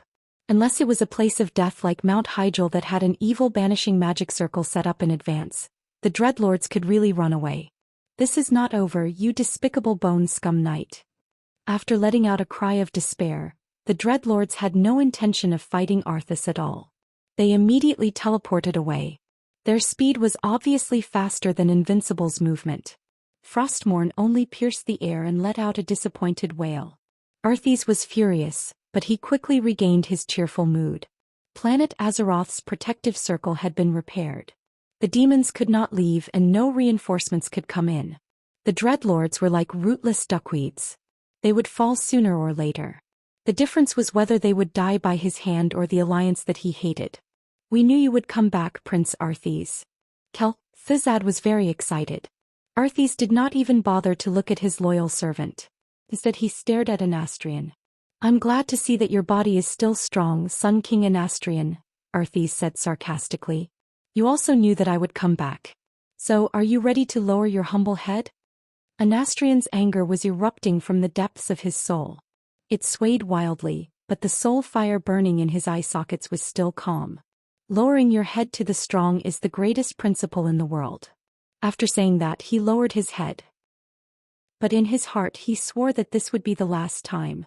No one knew that without a strong enough external influence, the wheel of fate would continue to follow its fixed path and continue to roll forward, crushing all the weak existences. However, when a bearing or part of the wheel disappeared, fate would naturally find a replacement. On this day, Anastrian found the bitter Dreadlord. He subdued the Dreadlord Varimitha and defeated Desrock. Then he launched a counterattack against Arthes, whose strength was greatly reduced due to the Lich King's weakening. He almost caused the next Lich King to fall. In the end, the Sun King still failed. Out of the desire to be independent and the insecurity of the powerful alliance, Anastrian united the undead with strong self-consciousness as the Forgotten Ones. At the same time, he began to rebuild the underground area of Lordaeron. He wanted to rebuild this place into an underground fortress that any army could conquer, the Undercity. Chapter 992. Who am I? Where am I? Where am I going? The groggy Duque naturally asked the legendary 3 philosophical questions in his mind. He forced his heavy eyelids open, and what he saw was not the green trees and mountains that he had imagined, but a high-tech object that did not match the surroundings at all. Through the huge porthole he could see the universe clearly. It was extremely dark in the distance and there were no stars, but there was a distorted void that glowed with green light from time to time. Up close he could clearly see the streamlined hull of the spaceship, and the body of the spaceship had the iconic pale yellow-green light. There were black decorations with green edges everywhere in the cabin, and they were filled with dark energy. Duque's first reaction was, "Holy-ish *T." His second reaction was, "Holy-ish *T." His third reaction was, "I bought a big watch last year. Am I going to be struck by lightning for being too pretentious before I transmigrated? What happened to going to the forest? Throwing me into the Burning Legion's battleship. Nostormu. Believe it or not, when I go back I'll throw this battleship over there one day to cover your ass." That's right. The pale Duque was horrified to find that he had been thrown into one of the Burning Legion's battleships from 10,000 years ago by that bastard Nostormu. At that moment, a lot of terrible thoughts flashed through Duque's mind. He really didn't know if his resurrection and life-saving technique could still be used here. Looking around, Duque finally felt a little relieved. The surroundings were huge and he could not see anything. The system genie did not scan any confinement facilities. However, there was a bunch of unconscious, weird-looking guys lying on the ground. What the hell was that? Could it be that even aliens accidentally clicked, "Do you want to know the meaning of life?" when surfing the internet? Then the computer was immediately downloaded with a bunch of rubbish web-based games and rogue software. Oh no, was it immediately teleported here to play unlimited games? Huh. I didn't expect a candidate to have super strong mental power. Interesting. That's right, sister. What a surprise. Looks like I've picked out a good seedling. However, he's overflowing with a faint holy light. It seems like he's not someone summoned by Master. Should I get rid of it? The voices came from above, but why did Duque feel that the two voices speaking in the Eridar demon language sounded so familiar? Raising his head, Duque's face darkened.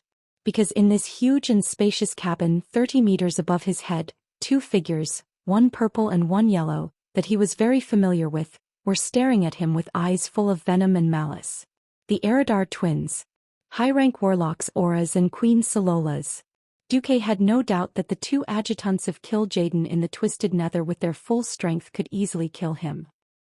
Fortunately, Duque was 100% sure that Gemini wouldn't do anything to him. Why? Because just now Duque's face had turned black and it was literally black. The moment he raised his head, Duque entered shadow form. This was especially so for Queen Sololas who specialized in shadow magic. "We're on the same side, don't shoot." As expected, the Eridar twins' clear and melodious giggles could be heard. Hee hee. Interesting. Really interesting. Using light to cover up darkness? What a magical creature. Looks like we don't have to wait and choose anymore. It's him then. We can get rid of the rest. Yes, yes. The Burning Legion's way of dealing with things was always so simple and violent. Why was the Burning Legion called this? Wasn't it just burning down millions of stars, turning every conquered planet into scorched earth and annihilating all life? Originally, Duque wouldn't feel the slightest bit of pain even if all the monsters and Godzilla and xenomorphs lying on the ground died. But not this time. Duque bowed deeply. What came out of his mouth was the translated Eridar demon language. Respected Lady Auras and Queen Sololas, please wait a moment. I have a servant there. I believe that with him I can better serve the Burning Legion. Duke was pointing at Grom Hellscream, who was still unconscious. Although Duque didn't know why Lord Howl was thrown here with him, it wouldn't be good if the Burning Legion got rid of such a powerful free fighter. The Eridar twins weren't surprised by Duque's request. What surprised them was that the Eridar language wasn't a simple language. It wasn't just because the language was cryptic and had many different pronunciations, making it difficult for normal creatures to learn. More importantly, every word in the Eridar language contained a powerful dark force. This was the twisted nether where the demon's power was strongest. If one wasn't powerful enough, they wouldn't even be able to say a powerful demon's name in the Eridar language. They could only use all sorts of awkward pronouns. Of course, it wasn't a problem to say a name like Archimonde in the human language in Azeroth. After all, it was a transliteration of the name. Now, not only was Duque proficient in the Eridar language, but he could also say the names of the Eridar twins. This meant that Duque's power was at least second to that of a demon lord. Queen Sololas was slightly stunned. Then she fired off a barrage of questions. What creature are you? Occupation? Where did you come from? Why do you know the Eridar language? Duque scanned the area and found that there were at least thousands of different alien creatures in the huge square. They all had a dark aura. After using the system ELF to analyze Queen Solola's expression, pupil dilation, heartbeat and other data, the system concluded that there was an 92% chance that the Eridar twins really didn't know who Duque was. Then Duque could boldly deduce that if Nozdormu's teleportation was correct, then Kil'jaeden must have been searching for various surrenders and guides in the worlds conquered by the Burning Legion in order to participate in the ancient war in Azeroth. Then the Eridar twins first observed Duque's physique and saw that Duque could freely switch between light and dark powers before deciding to complete the selection. Duque believed that he had seen through 80% of Kil'jaeden's thoughts. The old man wanted a powerful spy, so he chose a suitable candidate from the planets conquered by the Burning Legion. Duque took a deep breath. I am a human shadow priest. My name is Infernal. I come from the Burning Legion's vast territory in a galaxy called Andromeda, a planet called Mass Effect. As for why I know the Eridar language, of course, it's because I admire the great Sir Kil'jaeden and worked hard to teach myself. Chapter 993. Nozdormu was actually crazy. Even if Duque owed him a favor, he actually sent Duque to the ancient war. Who was Duque? Duque was the man known as the History Disintegrator. Well, the biggest joke in the 16th year of the Dark Portal was born. Nozdormu sent a History Disintegrator to fix the history of 10,000 years ago. At the same time, in the 16th year of the Dark Portal. In the winter, the course of history was more or less the same. In order to punish the Lich King's betrayal, the demon commander Kil'jaeden took Illidan in as a minion and sent him on a mission to destroy the Lich King. Illidan received the help of Vashj Naga, who returned from Azhara and entered the tomb of Sargeras to obtain the artifact Sargeras' Eye, which was used to destroy the Lich King. The Night Elf Warden May of Shadowsong lost many of his subordinates in order to hunt down Illidan. Malfurion and Tyrande responded to Mayev's call for help and arrived at the Lordaeron continent. They were unfamiliar with the place and asked for help from the Alliance. The Alliance sent an elite task force led by Kael, and Gavin Rad to hunt down and successfully stop Illidan from destroying the Lich King. However, Maiev used lies to make Malfurion release Illidan again to save Tyrande, who was in danger. Under Kil'jaeden's guidance, Illidan found a small magic portal that Archimonde used in the middle of the Endless Sea and ran to the Outland. Maiev once again entered the portal to the Outland in order to hunt down Illidan. In this life, because the Blood Elves were one of the Alliance's hardcore supporters, only Vashj Naga joined Illidan's army. After a big battle, Illidan still captured Maiev alive. Illidan accepted the help of Akama the Broken and defeated Magtheridon, who ruled the Outland, to become the new king of the Outland. However, Kil'jaeden still chased him here and forced Illidan to attack the Lich King again. On the other hand, because Nazul betrayed the Burning Legion, Nazul's power was greatly weakened, which caused Arthas's power to weaken as well. Arthas, who had been chased away by Anastrian, met up with the former king of the Spider Kingdom, the great beetle Enubalak, and the frost-bone dragon Sindagosa in Northrend. They easily killed and revived the ancient blue dragon Saffron, passed through the ancient Azanirab Empire's underground passage, and arrived at the Ice Crown Glacier where the Lich King was imprisoned. Arthas led the Scourge army to defeat Illidan's army and liberated the Lich King and the throne. She merged with Nazul's soul and became the new Lich King. She then fell into a deep slumber while Illidan escaped back to the Outland.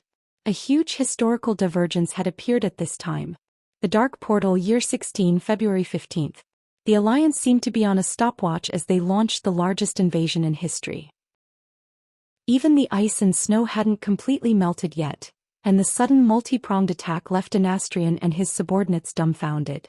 On the northern coast of the Tirisful Woodlands, Servanas led 30,000 elite blood elves, together with the 70,000 Scarlet Cross Legion led by Mograine, who had secretly returned from Kalimdor. A total of 100,000 troops landed. Further west, on the Whispering Coast, Magni Bronzebeard's Dwarven Mechanized Legion and Turalian's Kalimdor Expeditionary Force arrived together with Jaina's Theramore army under the cover of Kurtira's fleet.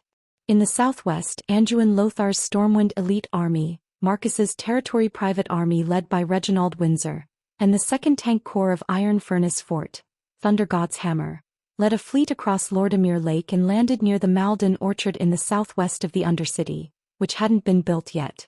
They pressed close to the Undercity, and Anastrian didn't dare to send a large number of reinforcements. In the southeast, the Alterac Alliance, which was made up of exiled soldiers and Alterac people, was led by Old General Haas and the Radiant Moon Mage Alucia Barev. They followed the Alterac mountain range and approached the Undercity. In the east, in the Hearth Valley, the dwarves used the new technology left by Duque, a new black technology product called the Shield Boring Machine. The dwarves didn't have such a beautiful generator, so they used Avatar to turn the shield boring machine. They spent a whole winter to open up 3 huge tunnels that could accommodate 2 carriages side by side. The undead barrier that blocked the western Plaguelands and the Tirisful Woodlands throat from Hearth Valley all the way to Venomous Spider Valley had become a mere decoration. The 1st Tank Legion of Ironforge, which was renamed Lightning, launched the textbook, Blitzkrieg, that was proposed by Duque 13 years ago. In just 2 days they crossed the Spider Canyon, which was infested with poisonous spiders, and crossed more than 200 kilometers. They surrounded the 500,000 undead army that was guarding the undead barrier. The Empress Dowager, Gavinrad, and the Scarlet Crusade led by Abendis, as well as the Dwarves' Tank Legion, to block the retreat of more than 1 million undead army. Coordinating with them was the Stratholme army led by Sai Dathrahin in the east, with the Stratholme army as the core. The 200,000 Lordaeron soldiers who weren't elites couldn't attack the fortress, but the undead army that was suppressing the undead barrier wouldn't be a problem.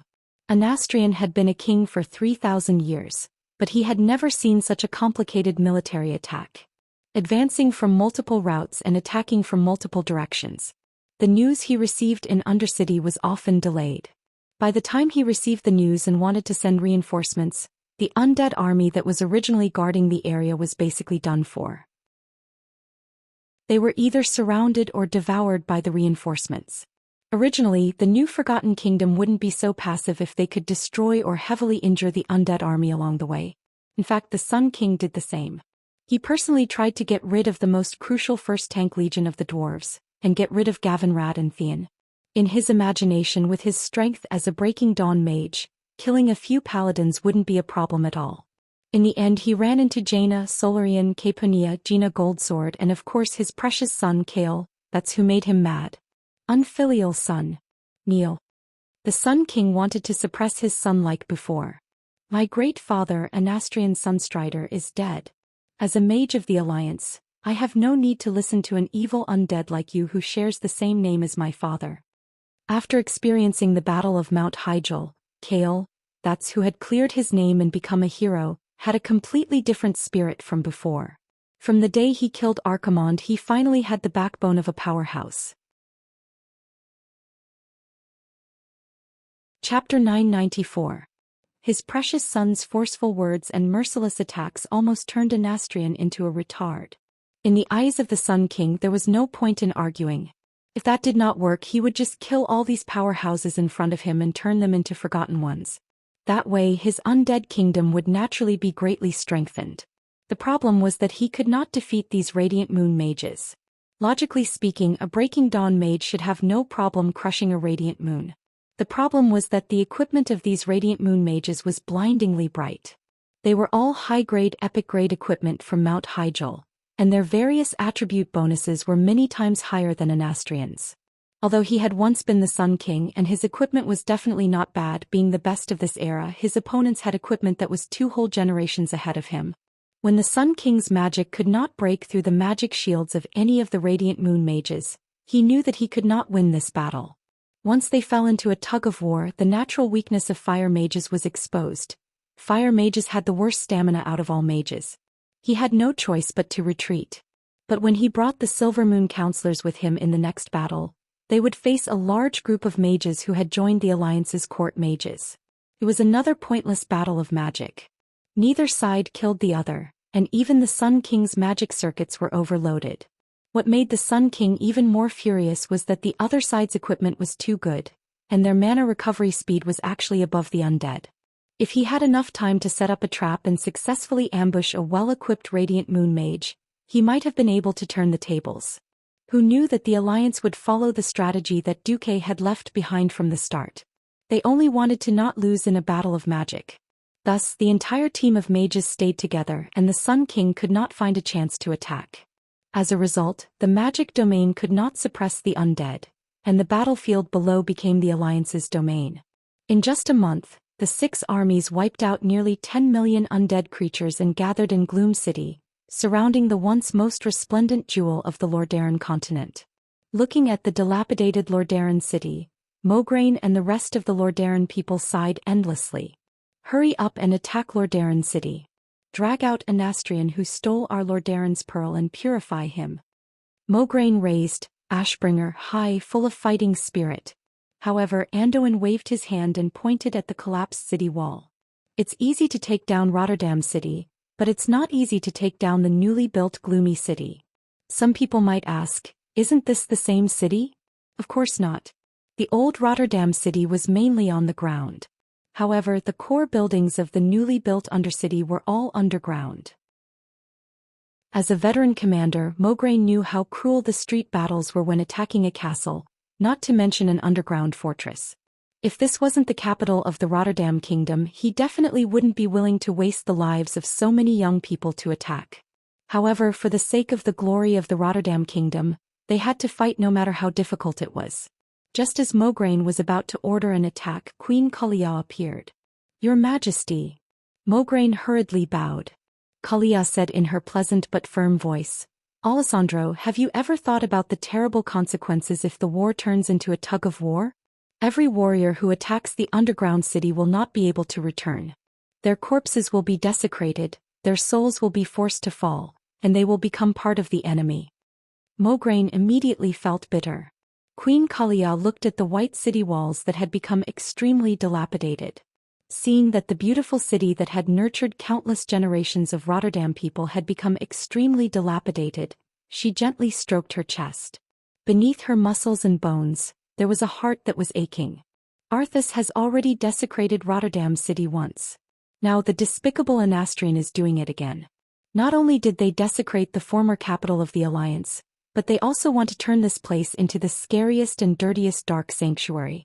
As a member of the Alliance, I will never allow such a thing to happen. Kalia took a document from the hands of the maid beside her, signed her name on it and stamped it with the Queen's seal. She then handed a copy to Anduin, Tyraean and Mograine. In the name of the current Queen of Rotterdam, I agree that the Alliance will carry out carpet bombing of Rotterdam City. We will use all methods to deal with the undead under Rotterdam City. We must let every evil undead creature be purified by the holy light. Bombarding the capital of a united nation, even if it was once the capital, was not something that could be done casually. Without the consent of the suzerain, even if they managed to conquer it, there would be too much damage to the valuable ancient buildings. It would be a mess that was hard to clear up. Brothers might become enemies if things went wrong. However, it was not easy to attack this compound city with Rotterdam City above and Gloom City below. If they simply occupied the top, they would have to face the troops of the Forsaken who would come out of the endless secret tunnels to harm people. Every building, every alley, every corner could become a tunnel for the enemy to attack. In order to reduce unnecessary sacrifices, Duque convinced Kalia from the beginning. Then a siege that subverted everyone's imagination began. First, there was the earth-shattering bombardment. Hundreds of battleships, 3 tank legions and 5 artillery divisions, totaling more than 5,000 cannons of various calibers, poured all the cannons that the Alliance had accumulated for 13 years on Rotterdam City. The earth-shattering bombardment lasted for 3 days until there was not a single pillar or wall that had not collapsed in the entire Rotterdam City. Then thousands of armored vehicles, bulldozers and grouting machines entered the battlefield. Even the chassis of the multi-purpose steam tanks were equipped with armor plates that were 30 centimeters thick. They covered the entire Rotterdam City with a meter of cement. Next, a total of 12 huge pile drivers were erected on the cement ground, and they were driving at the 12 o'clock position of the clock. They did not need the elevators that were originally equipped with in Gloom City that had caused countless people to die. They opened a hole in Gloom City on their own. At the same time, it was also to guard against underground attacks. Once a hole was dug through, they would throw a large bag of bombs down and blow it up to their heart's content. However, the Alliance never sent an assault team down. 2 kilometers away from the original city wall of Rotterdam City, the steam tanks were working day and night to surround the entire Rotterdam City. Their goal was to dig a huge trench that was 50 meters deep and 30 meters wide to ensure that no undead could dig tunnels and escape. When carrying out that plan, Duque calculated according to the largest area of Gloom City in history. In fact, that was an extremely safe method. At this moment, the outermost underground wall of Gloom City was at least 2,000 meters away from the huge trench. Chapter 995. In the sky, griffins from the Eagle's Nest Mountain patrolled day and night. On the ground, the Watchtower Army, the Scarlet Cross Legion, the Storm Griffin Division, the Steel Stove Fort Tank Army, and 300,000 other Alliance elites were guarding the place. In the distance, to reduce the pressure on supplies, the Rotterdam Kingdom's militia had begun to retreat to Stratholme. The rest of the average Alliance army, under the leadership of generals such as Abendis and Gavinrad, were clearing the remaining undead in the Tirisful woodlands. In the south there were hundreds of warships. Under the water there were the Murloc General Mauger and the Naga General Wa, leading the 50,000 Murlocs and Naga army. There was no door to heaven and no road to hell. The entire Gloom City was tightly surrounded. When Sun King Anastrian knew that the entire Undercity was surrounded like an iron bucket, he was in despair. He couldn't even defeat the Alliance's mages if he fought them head-on. If he couldn't even defeat his only advantage, there was no need to talk about the others. He had indeed organized the destruction of those strange and shocking pile drivers time and time again. Unfortunately, the strange liquid rock used by the Alliance was soft at first, but soon became extremely hard. Even the crypt fiends who were good at digging holes couldn't easily break through 3 to 4 feet of rock. Usually, when his troops broke through to the ground, what awaited them was a circle of holy knights, sharp elven arrows and countless cannons. If it was at night, there would be flares as bright as day. It was already March, and the Alliance's siege did not relax at all. It was like a noose, strangling the necks of the Forsaken. Even if they didn't need to breathe, they felt that their rotten heads would be twisted off at any time. Anastrian was in despair. His desire for power made him rebel against Arthas when the Lich King was weak. Now he and the Forsaken betrayed the Burning Legion and the Scourge Army at the same time, but the Alliance accurately seized the opportunity of their internal strife and attacked them fiercely. If it was too early before he rebelled, Arthas would more or less support him. If it was too late, he would be able to completely subdue the 10 million undead. Unlike now, where the undead army had just gotten rid of the Lich who had chosen to pledge loyalty to the Lich King, the Alliance army had arrived. The undead army had no combat strength at all and were directly destroyed and purified. The former Sun King once again felt the terror of Duque. Even if the former commander of the Alliance announced his retirement, the plan he left behind was still displaying a terrifying effect. In fact, Anastrian was overthinking things. Duke had never told anyone that the guild he was in before he transmigrated was called Punching Undercity, Stepping on Thunder Cliff. Of course, on the battlefield of Atlantis Mountain, the Horde Guild that was the fiercest against him was Make All Alliance Girls Pregnant with Horde Children. As the destroyer of history, Duke simply could not tolerate the continued existence of the Forgotten Ones in the Rotterdam Kingdom and quell the loss at the moment when the Rotterdam Kingdom and quell the loss were being protected.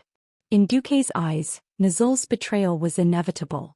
If Anastrian jumped out as well, it would be even better. Hence, after winning against the Arkherons, the Alliance had prepared 2 siege plans. Now they were lucky enough to use the perfect one.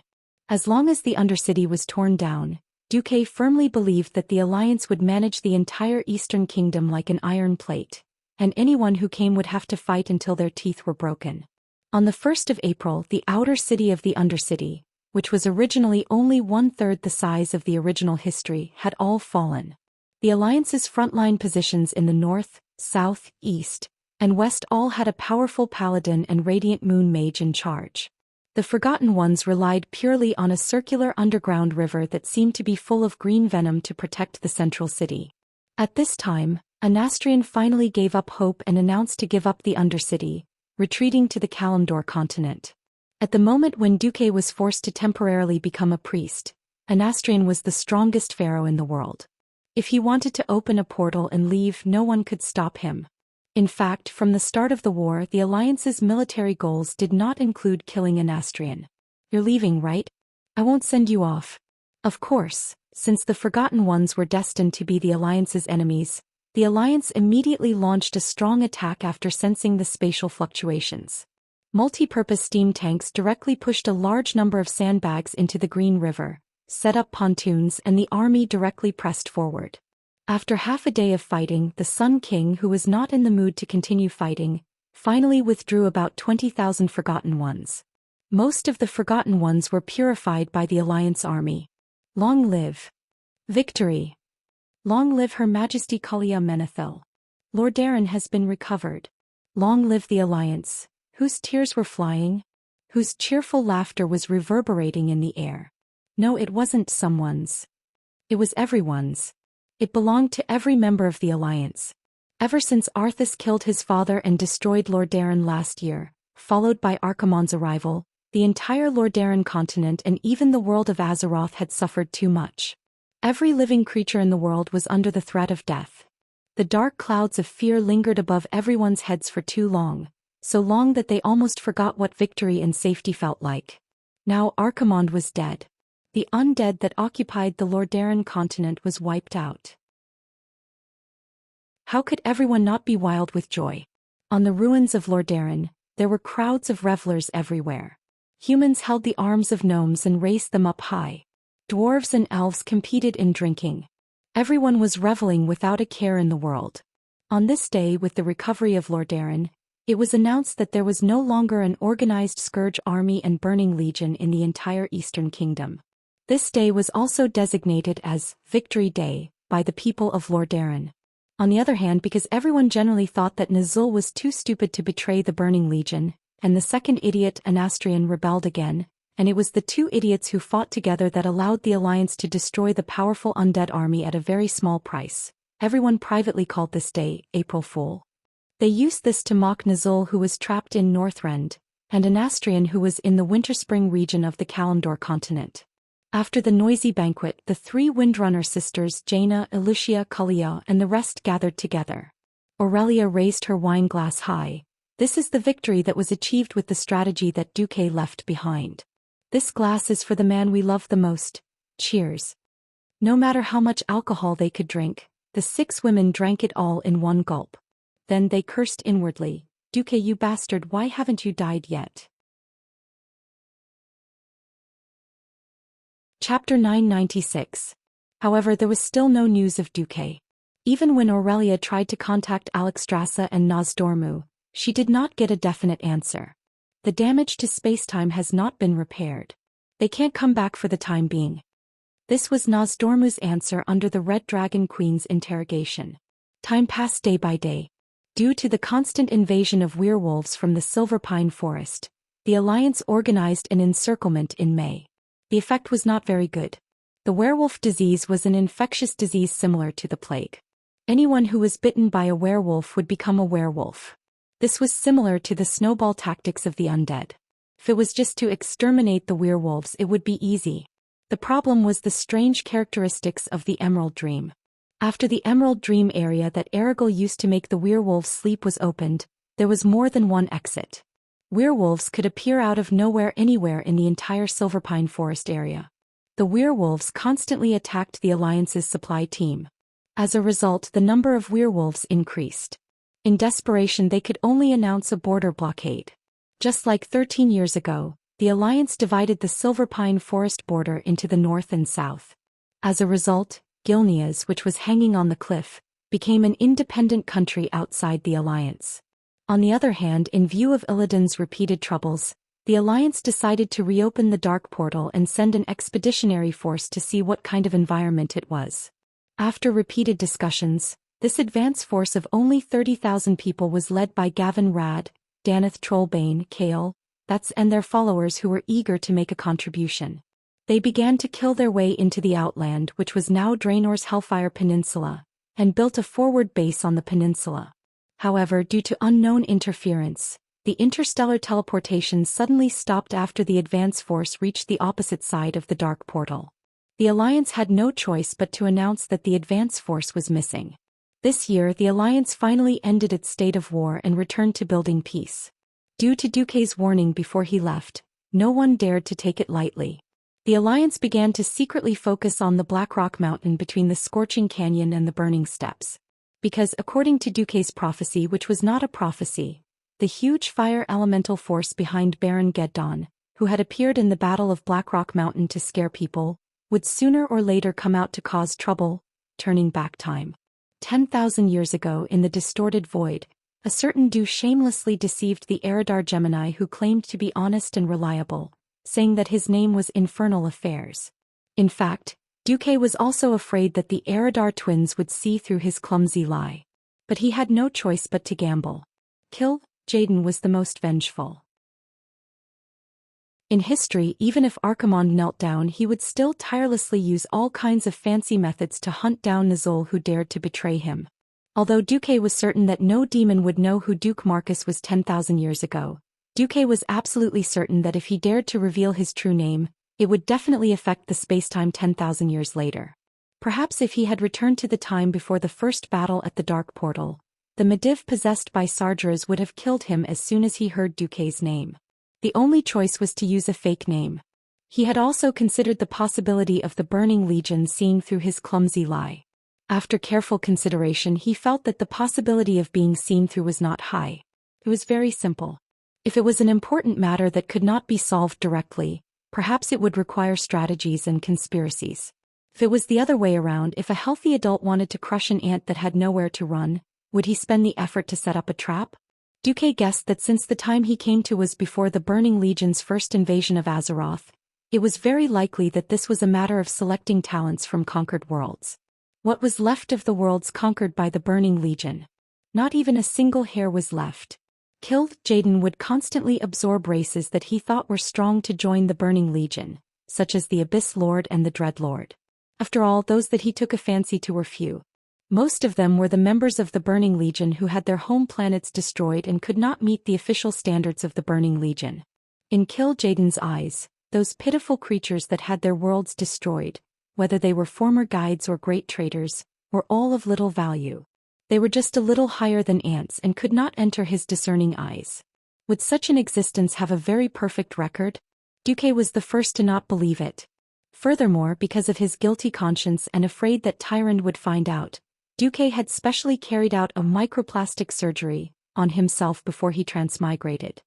He had injected a large amount of holy light into his cheekbones and chin, stimulating the nearby muscle tissue to become red and swollen.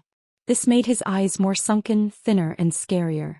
Since he was not killed immediately after he woke up, it proved that the twins of Eridar did not have a complete list of names and appearances. With such a well-founded deduction, if Duque was still implicated, it could only be said that he was unlucky. Obviously, Duque had passed the test. Queen Sailor nodded, revealing a charming smile. Mr. Infernal Affairs, is it? You're not bad. Bring your servant and follow me. This is a direct order from Lord Kill Jaden. If you do it well, you will definitely become an official member of the Burning Legion. Acting Emperor Duque showed an appropriate expression of ecstasy. I swear to serve the Burning Legion with my life. After that, Duke ran off to wake Master Howl up with a jolly look on his face. To show off his strength and also secretly cheat, Duque immediately used Mental Whip. This Shadow Priest's signature skill was not damage, but damage to the enemy's mind, weakening the enemy's will. This also made it convenient for Duque to turn the current situation into a mental transmission and directly enter Grom's mind. At least, Grom would not act recklessly. Grom woke up with a painful convulsion. His mind was in a mess, but long before he woke up, he had been told that they were deep in the enemy's territory and had to listen to Duque. Huff, huff, huff. Grom, who was panting with his thick nostrils, felt a headache coming on. He did not know what to do in the ancient war 10,000 years ago. He had been hoping to listen to Duque. Who knew that it would be such a lousy situation? Luckily, he had already broken free from the curse of Manarotha's demon blood and was not as violent and impulsive as before. Otherwise, he was afraid that he would not be able to control himself and rush forward with Blood Roar. Feeling the gaze of the Eridar twins, Grom finally stepped onto the stage of an actor. He lowered his head, feeling a little fearful and uneasy. He deliberately asked, Master of Infernal Affairs, what happened? Acting Emperor Duque explained the situation to Grom seriously, then said, Mantis Shrimp, let's go. Right. Mantis Shrimp was the fake name that Duque had given to the famous Grom Hell Roar. Chapter 997. Grom Hell's Roar. A great hero who loved his tribe deeply and was willing to fight to the death for it, was now experiencing the greatest and most terrifying psychological shock in history. As a pioneer who had been through countless battles, and had seen many different civilizations, Grom had never seen such terrifying technology before. Before him was the interior of a starship that was hundreds of thousands of square meters wide, with a 1,000-meter tall dome. The architectural style inside was not unfamiliar to him at all. It was similar to the Shotrath city of the Dreenii, which he had once destroyed. However, it was different from the flashy style of the Dreenii, which was like a bubble that would shatter upon being smashed. The interior of the starship was filled with power. The power of dark powers. The power of darkness. He did not know what Duque had done before he woke up, but he knew very well that he owed Duque his life again. Because when he woke up, the creatures around him that were also asleep or just about to wake up, were mercilessly abandoned. The flames of dark powers that he was not unfamiliar with sprang up from the floor like shackles, easily restraining the seemingly powerful creatures. There were 4 gorilla-like creatures as tall as him with 4 arms. There were monsters that were as soft as mud, but occasionally had dozens of needles poking out of them. There were also humanoid creatures that looked like they were made out of platinum. All of them were emitting powerful energy waves.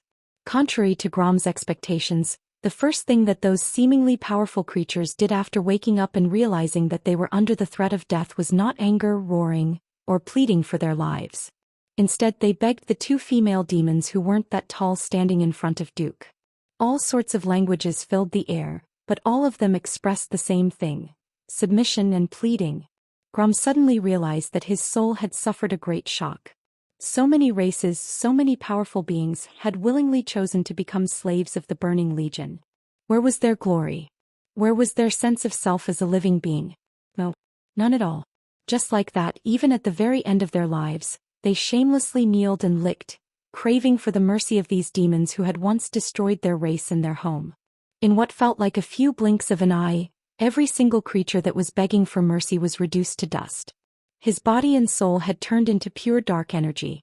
Their shouts were still echoing in Grom's ears, but in the next moment, they had already turned into balls of energy that supplied the operation of this evil starship. Grom's scalp was numb. The hands of this tribal warrior who had once killed the Abyssal Lord Manaroth with an axe were trembling. Mantis Shrimp, let's go. You might even be able to see the Abyssal Lord Manaroth that you worship. Grom's body trembled.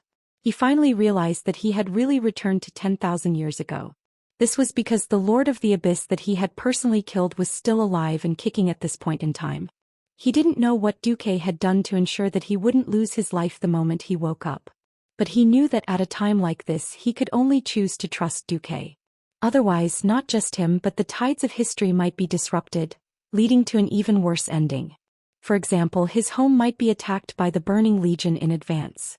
Grom was not happy with the alias that Duke had randomly given him, so he bowed his burly body deeply. As you wish, Master of Infinite Path. It had to be said that Grom's acting skills were terrible. He was about the same as those male idols in Duke's previous world who had no acting skills and got paid to film. But Duke had his ways. He smiled apologetically at the Eridar twins. My apologies, esteemed ladies. This servant of mine has not been completely tamed, but I believe that he and I can be of help to the Great Burning Legion. Surprisingly, the Eridar twins didn't make things difficult for Duke and Grom on this issue. And the two of them knew why. Passing through a huge astrological hall with countless planets in it, Duke did not even explain which one was Azeroth to the country bumpkin Grom, who had never seen the stars beyond the atmosphere. But the planets in the starry sky array that were engulfed and burned by green evil energy still shocked Grom. And so, in silence, the two followed the twins to a huge room. The room gave Duke and Grom a bad feeling. In the rectangular room that was at least the size of 2 football fields, there was only a recliner that looked like an operating table in the middle. With a gentle wave of her left hand, a recliner immediately appeared. Sit on it. Grom's facial muscles twitched slightly. It was too easy to think of all kinds of bad things. Duke was shocked. Yes, his shock was as unreasonable as a human swallowing an adult whale in one gulp. Unfortunately, Duke immediately felt the eyes of the 2 female demons locked on him. This is... Duke pretended to be suspicious. The Eridar twins' expressions were synchronized. They sneered at the same time. The Burning Legion never believes in loyalty. We only believe in power. Hiss, Duke gasped. He suddenly understood why the Eridar twins had never investigated his identity from the beginning, nor had they considered the question of his loyalty. Because there was no need. Looking at the huge syringe that rose from the back of the operating chair and the churning green plasma, everything was explained. Grom's face suddenly became very interesting. As someone who had been troubled by the terrifying demon blood for the past 20 years, he knew what it was. That color, that taste, Grom would never forget it for the rest of his life. After all, what he drank was only the highly diluted demon blood of the Lord of the Abyss. The crazy impulse to destroy had made him forget himself. Once he entered the battle, he would lose most of his rationality. Other than his own people, he would cut down almost everything. He still remembered the earth-shattering massacre when the city of Shotrath was breached. Hundreds of thousands of Draenei were wiped out. A huge amount of blood gathered into a lake, forming a river that poured down. Grom did not dare to imagine what would happen if he touched this tube of demonic plasma that was obviously more concentrated than demon blood. But at that moment, countless apocalypse guards walked out of the darkness and surrounded the two of them. There was no way out. Was death the only way? Suddenly, Duke walked out and spoke in standard Eridar. It's such a waste to give such a wonderful thing to my vulgar servant. Why don't you give it all to me? Chapter 998. In his heart, Duke warmly cursed Nosdorm's 18 generations of ancestors and sincerely offered the essence of 5,000 years of Chinese civilization to this bastard level 10086 dragon of time. All the words in his mind had been used by Duke more than 10 times. He could totally imagine Ronan, Krasus, Vanessa and Brock singing and playing in the forest of Azeroth, then happily bumping into the demigod Cenarius and playing the game together.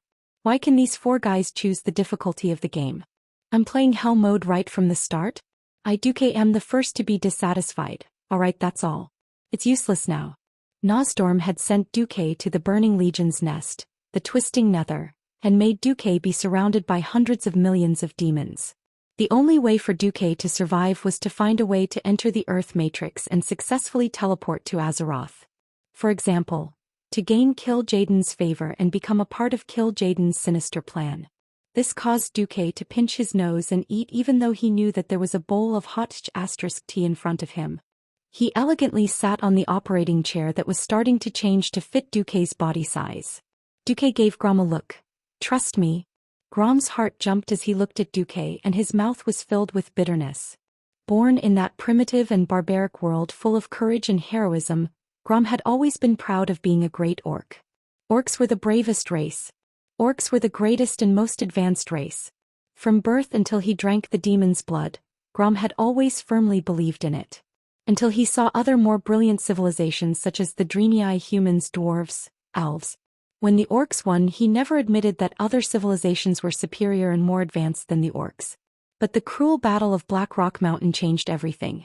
In the face of the overwhelming artillery shells, the last of the orcs' elites were burned to the ground. The free and powerful orcs were reduced to slaves of the humans for as long as 12 years.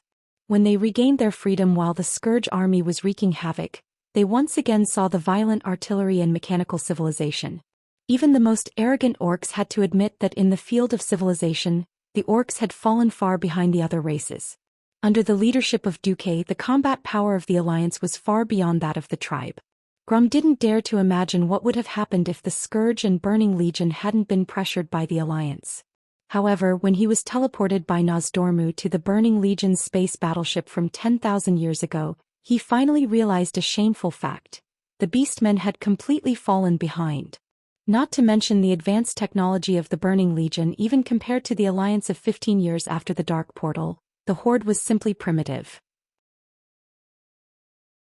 After 13 years of guerrilla warfare in Tirisful Forest, Grom fully understood what it meant to be beaten if one lagged behind. He had asked himself countless times why he didn't die bravely, instead living in hell, oppressed by the humans and even the entire alliance. Eventually he came to a conclusion. In hell, there was a meaning to surviving. Because only by surviving could the race reproduce.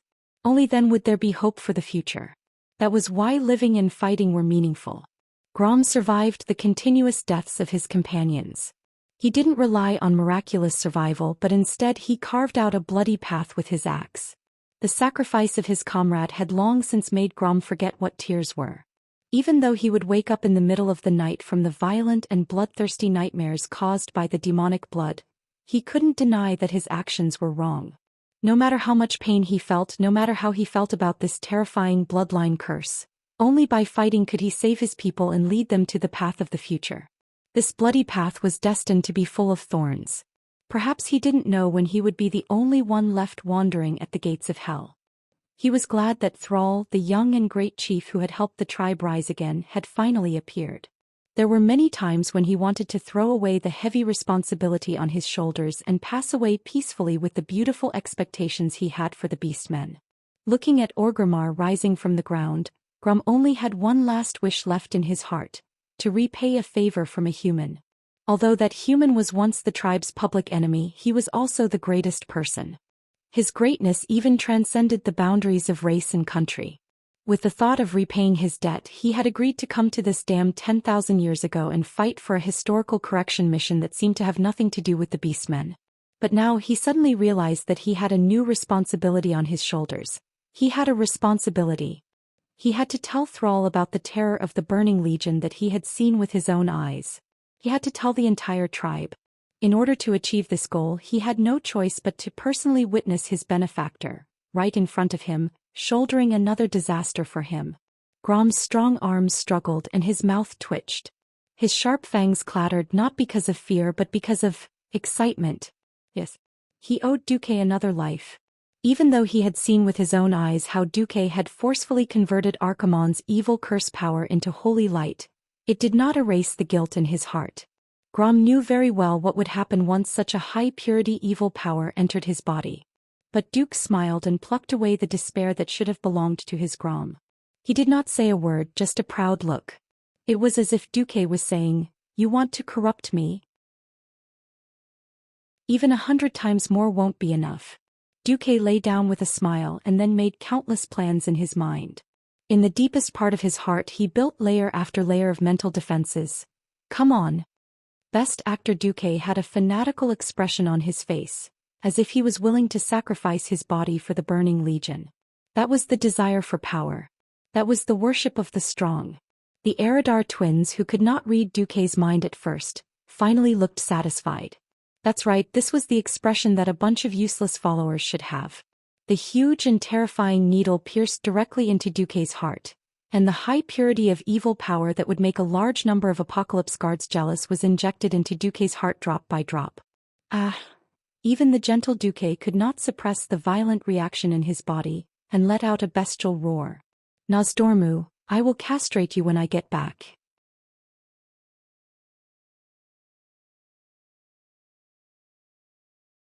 In the virtual illusion, Duque had already begun to fight against all kinds of negative impulses. He created a fake version of himself eating 10,000 Big Macs to counter gluttony. He dealt with the greed in his heart by robbing the American Express 1,000,000 times. He slept in the illusory world for 10 million years to complete his sloth. He fought an endless war with the teacher in the 10 terabytes porn to resolve his Shirin desire.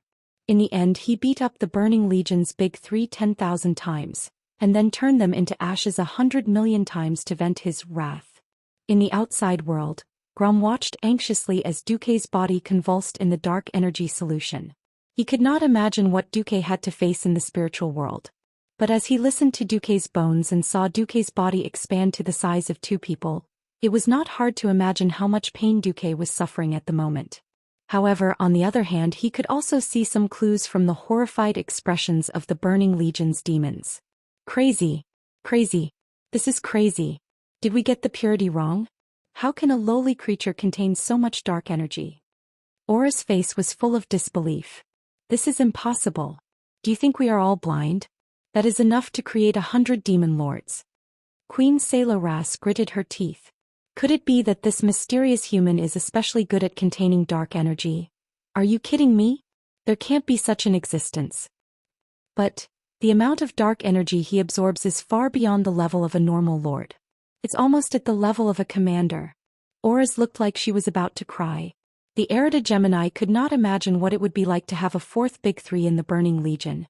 At that moment, the syringe that was being pressed and suddenly stopped. The Erida Gemini saw this and finally stopped the horror in their hearts. After all, this meant that Duque's total dark energy was at most half of a commander-level demon. In fact, it was not even half. Because the next second, Duque's eyes suddenly opened. Without any warning, all the pores on his body opened at the same time, spewing out turbid dark energy gas mixed with green and black. At that moment, the surging green gas turned into a huge shockwave and first sent all the middle-level demons closest to Duque flying. Then suddenly, the Apocalypse guards howled in pain as they knelt on the ground. It was not that Duque directly attacked them, but they were all burned by the ultra-high-density dark energy gas that Duque spewed out. Air could be used as an air cannon to kill enemies when it was 10 times or 100 times concentrated. Not to mention that this was a high-energy dark energy. As if they were splashed with sulfuric acid, the Apocalypse guards' bodies started to corrode. The thick scales on the skin of these powerful demons as well as the steel-hard cuticle, all melted away like wet toilet paper. Grom looked at all of this in shock. Fortunately, before the shockwave reached him, the Erida Gemini who was watching over him pressed a button on a pillar that rose from the ground.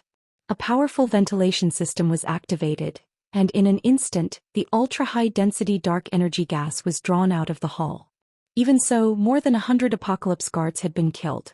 This was the Twisted Void, and the demons that died here were dead. They could no longer be resurrected.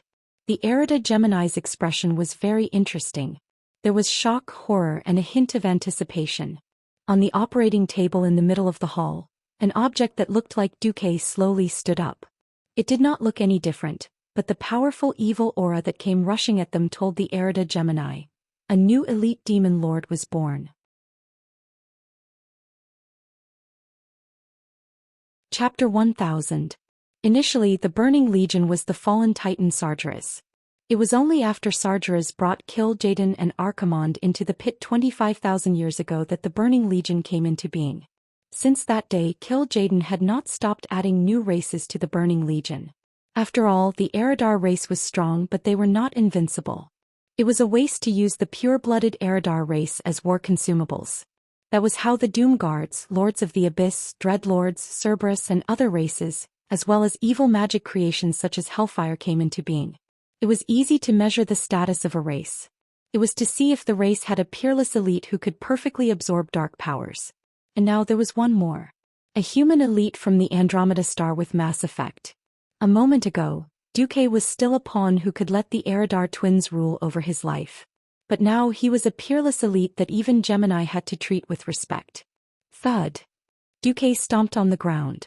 His legs had grown a lot longer and he seemed to have lost his balance. Duque snorted, and right in front of Gemini, Duque quickly reverted to his original size at a speed visible to the naked eye. After a layer of black mist surrounded him, Duque took out the robe he had prepared and put it on. From the looks of it, Duque seemed to have turned back into the somewhat powerful shadow priest from before. Even the violent and tumbling dark power was quickly withdrawn. Gemini's face was once again filled with shock. The Burning Legion had started their expedition 15,000 years ago, and they had seen as many elites as the stars in the sky. But it was rare to see someone like Duque who could completely control the power the moment he gained it. Most of the powerful creatures relied on their strong physique and large size to forcibly absorb the dark powers into their body and temporarily store it. They did not really digest it. For example, the Lords of the Abyss. All of them had energy leakage and their high-energy reactions could be easily sensed from thousands of meters away. Who would be like Duque, who directly refined the dark powers and fused it with his own soul, and then kept a low profile and withdrew it? Elite. Absolute elite. Thinking of the plan that their boss was about to carry out, Gemini's heart suddenly became fervent. Originally, the selection this time was just a small game played out of boredom. They did not expect to gain anything from it. Who would have thought that they would obtain a Lord-class powerhouse? Compared to male devils, female devils were more cunning, vicious, and merciless. The Eridar twins changed their expressions on the spot. They sauntered over to Duque with their mesmerizing cat-like steps, showing off the beautiful curves of their bodies. Yo. Congratulations. You are now the Lord of the infernal underworld, the high-rank warlock Auras spoke first. How are you going to thank us, sisters, for the benefactors who discovered you? When Queen Salola spoke, her charming smile and seductive tone made it impossible for people to feel that she was asking for benefits. Instead, it gave people the illusion that she was asking for favor. Duque's face, which was filled with pain just a moment ago, also immediately wore a smile. Just as he was about to speak, the door to the hall was rudely pushed open. Bang! Accompanied by the sound of an explosion and dust, a huge devil appeared in front of the group of devils. The lower body of a dragon and the upper body of a fat human formed a sharp contrast. Duque and Grom's pupils suddenly shrank. Damn, it's really an old friend. It's actually the Lord of the Abyss, Manaroth. He brought a few Lords of the Abyss over. Hee hee. You're the new Demon Lord? You don't seem very strong. Luckily, I rushed over after sensing the energy waves. Come fight with me. If you lose, you'll be my servant. After saying that, Manaroth grinned and revealed his terrifying fangs. He raised his right arm and forcefully slammed the huge double-headed sword into the ground. The metal floor of the hall immediately let out a shocking roar. You. Queen Salola's was furious. What a bastard. The lord that she had just nurtured was snatched away by a boorish Lord of the Abyss just like that. However, as Archimonde's direct subordinate, Manaroth could really ignore the Gemini, who was killed Jaden's adjutant. On the contrary, it was Elisa's who grabbed her good friend. A demon who can prove himself is a real demon. Thinking of this, Salola smiled. Yes. If he was a weakling who was defeated by his comrade in one move, it was not worth investing in. Although Manaroth was strong, he was also a very good touchstone. If this infernal one did not lose, or even not lose too badly, then he would definitely gain a foothold in the Burning Legion. Thinking of this, Salola's smile became even brighter. Your Excellency Infernal One, it seems that you need to prove yourself immediately. Duque smiled. No problem, this is for the Burning Legion. Just like that, Duque, dressed in a black robe, walked slowly to stand 20 meters in front of Manaroth. Considering that he was going to face the Burning Legion in this 10,000-year time travel, Duque did not wear any of the equipment that he had obtained from Mount Hyjal. He did not have a strong physique, nor did he have any decent equipment. He looked extremely shabby, to the extent that it would affect the appearance of the city. The Apocalypse Guards, who did not have high hopes for Duque, suddenly burst into laughter and then roared in unison. Kaladu. In other words, it was kill. Meant. Every demon longed to see a bloodthirsty, blood-boiling battle. At the very least, a cruel and terrifying slaughter was not a bad thing. The Apocalypse Guards had completely forgotten who had just burned so many Apocalypse Guards to death with just a low-purity demonic aura. Duque did not say a word. He raised his right hand and hooked his index finger at Manaroth. Everyone understood what he meant. Come, don't look down on me. Manaroth was furious. He was really furious. He stomped on the ground with his 4 claws, and with a violent and visually shocking attack, he crossed the distance of 20 meters. It was a terrifying slash that could easily cut 10 Apocalypse Guards in half, and it almost split the Dark Void in half. At this critical moment, when Grom was so nervous that his heart was about to leap out of his throat, dozens of long black chains suddenly appeared in the air. As Duque grinned mysteriously, he spat out a few words between his white teeth. Mental lash, ultimate. Chapter 1001. At first, Manaroth did not pay much attention to the seemingly weak dark energy whips. From his point of view, it was just a meaningless display. His charge and cleave could destroy everything with brute force. He immediately realized that he was wrong. Furthermore, he was ridiculously wrong. The whips condensed from dark energy were so pure that even the knowledgeable Eridar Gemini was speechless. They were illusory energy bodies that were weaker than gas, but in less than 1,000th of a second, they condensed again and again, turning into black substance that was frighteningly bright even in the dark. 100 times harder than steel. 1,000 times stronger than rubber bands. Their unreasonable strength and tenacity held Manaroth back even though he was in a frenzied state. She grabbed his arm, jamming his elbow, strangling his throat, locking his limbs.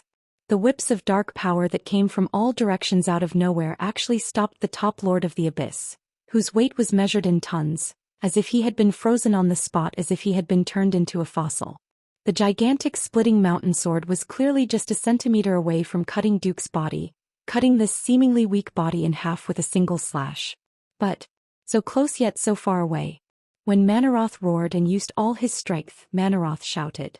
When he roared in anger and wanted to burn his life and soul, when all his strength and the dark energy in his body were exhausted, he still could not move an inch forward. In front of the calm Duque, he was worse than an oversized clown. He was like a bug that knew it was a spider web but still ran into it. It was a joke. He was furious. He cursed. But he did not know that the name of this move was Extreme Mental Whip, and not Binding of Darkness. The pain that surpassed his physical body had already arrived. It was just that the pain was so intense that it instantly burned all the pain nerves in the area where he was bound. He did not feel any pain in his intense struggle. But the next moment, a pain that came from his soul came from every corner of his soul. He finally realized that something was wrong. It was a pain that surpassed all his previous experiences and all his imagination. That was the most extreme and terrifying pain that could almost burn his brain to a crisp. It was a despair and pain that even his soul, which he believed to be indomitable, would tremble in fear and submit to. Perhaps the pitiful wretches who had angered the 3 titans of the Burning Legion and had their souls imprisoned and roasted for 1,000 years had suffered such a tragic fate. Manaroth, who was famous in the entire army for being able to fight and not afraid of death, had his 4 relatively short hooves give way at the same time. His belly was stuck to the ground as he fainted. Moreover, there was a foul stench coming from the back half of his abdomen. That's right, because this fellow's body model leaned more towards that of a draconic human. His stomach just so happened to be too big, like a roly-poly doll. Just like that, his head slumped dejectedly on his thick neck, his eyes rolling back. High Lord. The lords of the abyss turned pale with fright. Magtheridon, who was at the front, brandished his double-headed sword and rushed over to help. Humph. A cold snort. A green shadow rose from the ground and rushed into the sky. In less than a second, it drew an extremely unscientific triangle in the air. It was a flash of mournful red light. It was violent and filled with an unparalleled sense of power. Compared to the violent momentum of the Lord of the Abyss's charge, this scarlet axe was even more unreasonable. Even though Grom was only 1/10 of Magtheridon's size, he had the weird special skill, Lord of the Abyss specialization. One blood roar was enough to teach Magtheridon a lesson. The meter-thick super alloy plate was directly smashed by the axe. Magtheridon was like a pale little girl as he let out an unscientific scream and retreated in panic. King against king. General against general. It seemed like the Lord of the Abyss's side was completely defeated. Duque waved his finger lightly, wanting to end this troublemaker Manaroth. Suddenly, an incomparably powerful will descended. It was a terrifying will that was so huge that it felt like the entire universe was in his hands. A cold glint flashed in Duque's eyes. He waved his finger, and the dark power that bound Manaroth's body suddenly increased. At this moment, most of the spectating demons could not help but change their expressions. This infernal affairs really dared to kill? Humph. A cold snort came from the void. Then a super-large sword wrapped in blue flames slashed down from the sky, about to cut Duque's dark whip. However, at the very last moment, Duque put on a frightened look and only withdrew his energy the instant before the flaming saber arrived. Oh no. Oh no, even if he kept telling himself that this was 10,000 years ago, when the Burning Legion was at its most powerful. When Duque saw Archimonde's green face run out to scare people, he still felt like he did not press the lid of his coffin properly and let Ak run out. Who are you? Who gave you the right to kill my vanguard general? Archimonde's shadow seemed to be unable to suppress his anger. Lord Archimonde. As Lord Kil'jaeden's direct subordinate, I don't think I have to tolerate Manaroth's provocation, right? Duque did not back down at all. Instead he rebuked Archimonde. In the Burning Legion, the one with the biggest fist was the boss. However, it was also relative. Since ancient times, this kind of thing happened in any large organization. Anyway, Duque had defeated Manaroth in one move and displayed his value. He dared to bet with his integrity that Kil'jaeden would definitely not bear to let the best newcomer of the year be killed by Archimonde in a daze. As expected, in less than half a second, Kil'jaeden's huge image suddenly appeared behind Duque. Hee. Don't be angry, Archimonde. Isn't it just a sparring session? Didn't your vanguard official not die? Hearing this, Duque heaved a sigh of relief. He was a talent that Eridar Gemini had discovered. As Kil'jaeden's Ada, how could these two wicked demonesses let go of this opportunity to claim credit? Needless to say, they must have called Kil'jaeden over. So Kil'jaeden came out to smooth things over, and Duque was not surprised at all. Humph. Archimonde gave Duque a hard stare. He would never have dreamed that 10,000 years later, it would be this little bastard in front of him who gave him the final blow. Of course, the guilty Duque had already changed his appearance before he transmigrated. Coupled with the large amount of high-purity dark energy he had absorbed, he had changed his appearance so much that Archimonde would not be able to recognize him 10,000 years later. Even if he saw him yesterday, he would not be able to recognize him.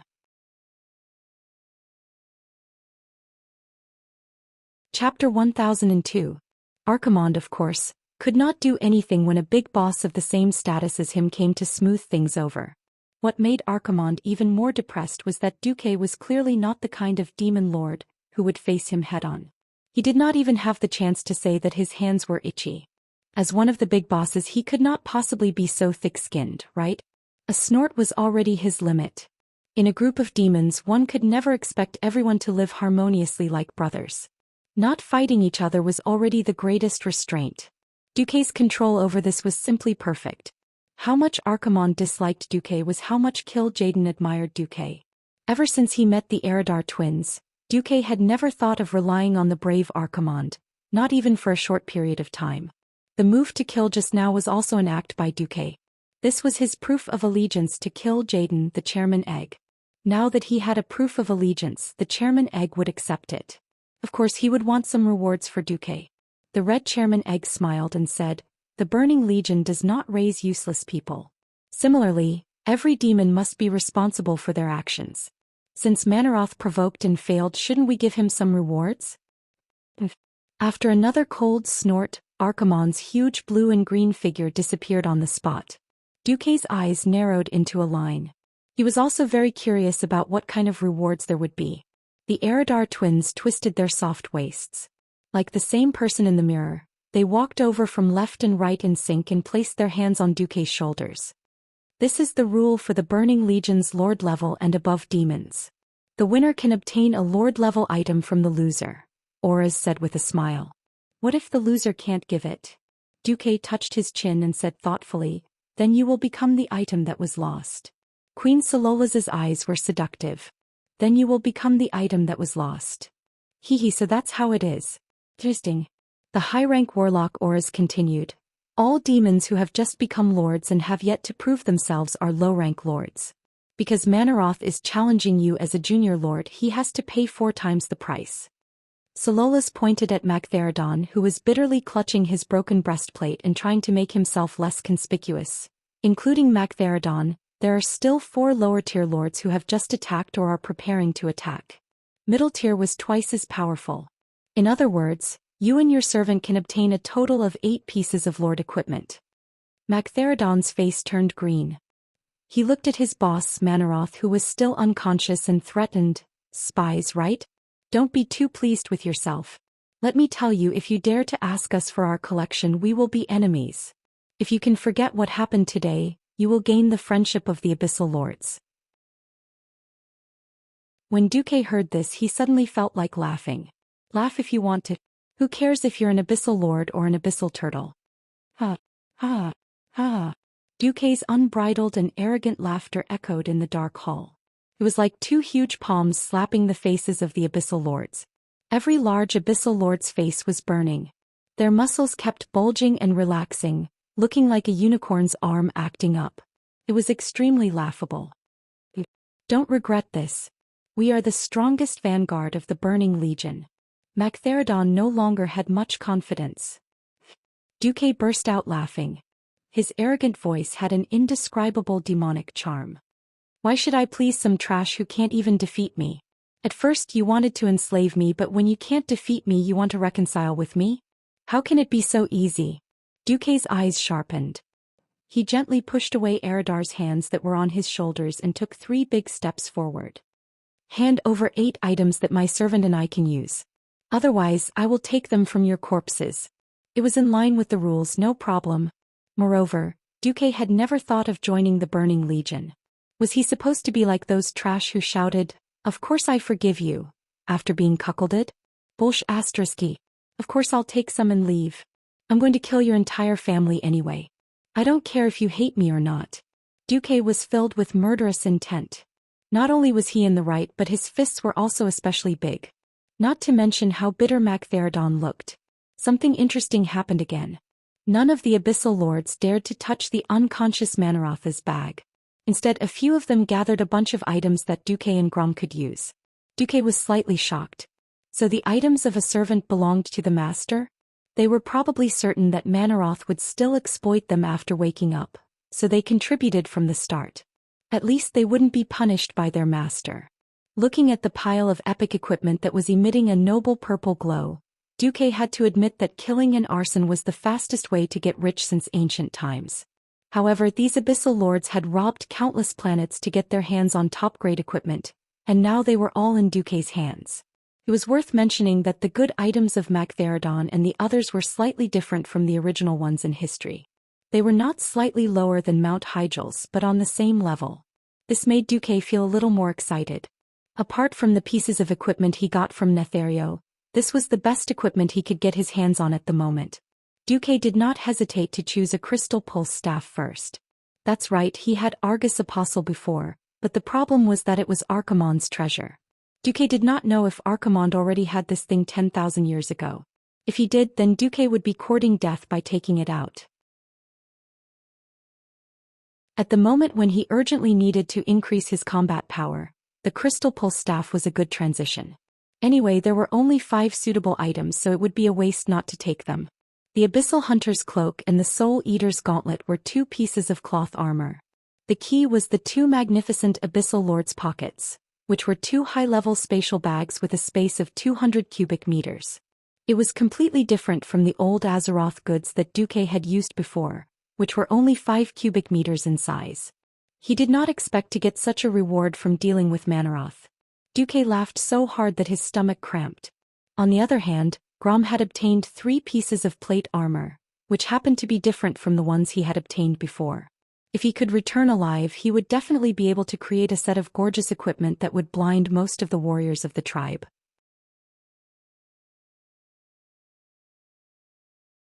Chapter 1003.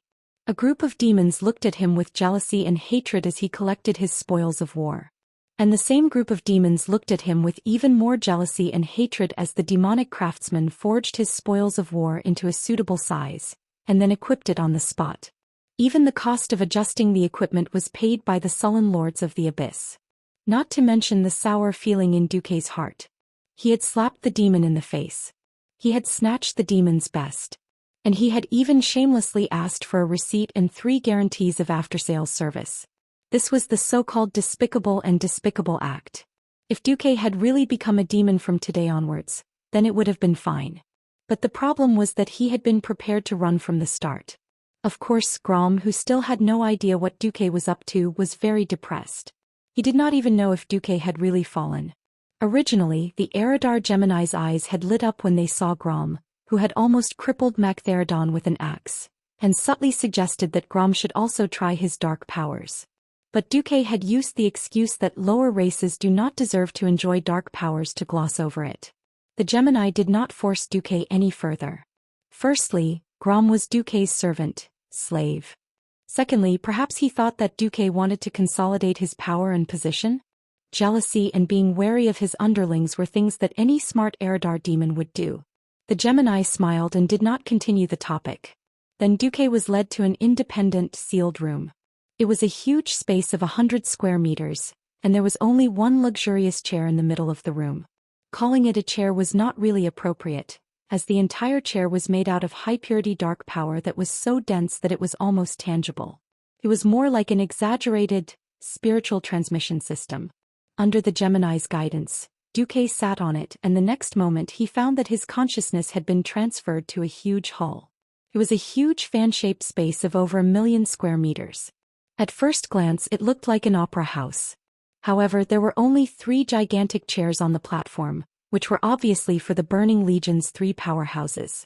Then from the narrow end of the fan-shaped room, Duque saw a 4-digit number of chairs, or rather cushions. His current position happened to be slightly behind the middle section of the fan. Sololas's voice rang in Duque's ears. This is the Temple of Demons, the core of the Burning Legion. As you have successfully defeated the High Lord Manaroth, you have been promoted from a beginner lord to an intermediate lord. If you want to advance further, you must make a great contribution and prove your loyalty to the army. After you prove your loyalty, you can officially reincarnate as a vassal of our noble Eridar clan. Your soul will be bound to the twisting nether and you will enjoy eternal life. As long as you don't die in the twisting void, your soul can return here and resurrect infinitely. When Duque heard this, he was instantly excited. Not because of eternal life, but because he had been worried for a long time that he had to bind his soul in advance. This loophole was not deliberately left behind by the Burning Legion. They just never thought that there would be a creature in this world that could resist such terrible mental corruption. In the eyes of Sargeras and the Eridar clan, anyone who could withstand such a large amount of dark energy and become a lord would already be a miracle if they did not fall into madness. Generally speaking, such a person would be given the responsibility of a commander. Who would have thought that there would be someone who could resist the brainwashing and secretly convert dark energy? So, in their eyes, Duque was a cooked duck that could not fly away. Eternal life was, of course, a deceptive thing to be used as bait to tempt the strong newbies who had just joined the army. As for resurrecting in the twisting void and falling into a weakened state, other demons would find trouble with him and he might even become a slave beast. Do you expect the demons to be kind enough to tell you the truth? After the introduction of the benefits, it was time to work. Without giving Duque time to rest, Kil'jaeden summoned Duque. It was a house burning with a raging fire. Kil'jaeden was red all over and his lower body was bathed in boiling magma. His body was more than 15 meters tall and easily occupied most of the room. Duque stood in the middle of the room, standing at the end of the peninsular-shaped passage that only extended to Kil'jaeden's chest. Looking up at Kil'jaeden, Duque felt a little pain in the ass. Nothing else, it was too close. Looking up at Boss Egg's scarlet demon face that was made up of 3 flexible tentacles at such a close distance, it was a disgusting feeling. It was like spending a lot of money to watch an IMAX movie, only to sit in the first row and spit at the alien show. The feeling of being burnt on the outside and tender on the inside was really unpleasant. Unfortunately, Duque, who was pretending to be an obedient child, could only pinch his nose and accept it. Dark in his shadow form, Duque stared at the egg with a slightly timid gaze as he pretended to be calm and said, "The great Jaden, what brings you here?" Who knew Boss Egg would immediately say, "Despicable bug. How dare you lie to me?" Duque's body trembled and he almost peed his pants. "The great Kiln. I didn't."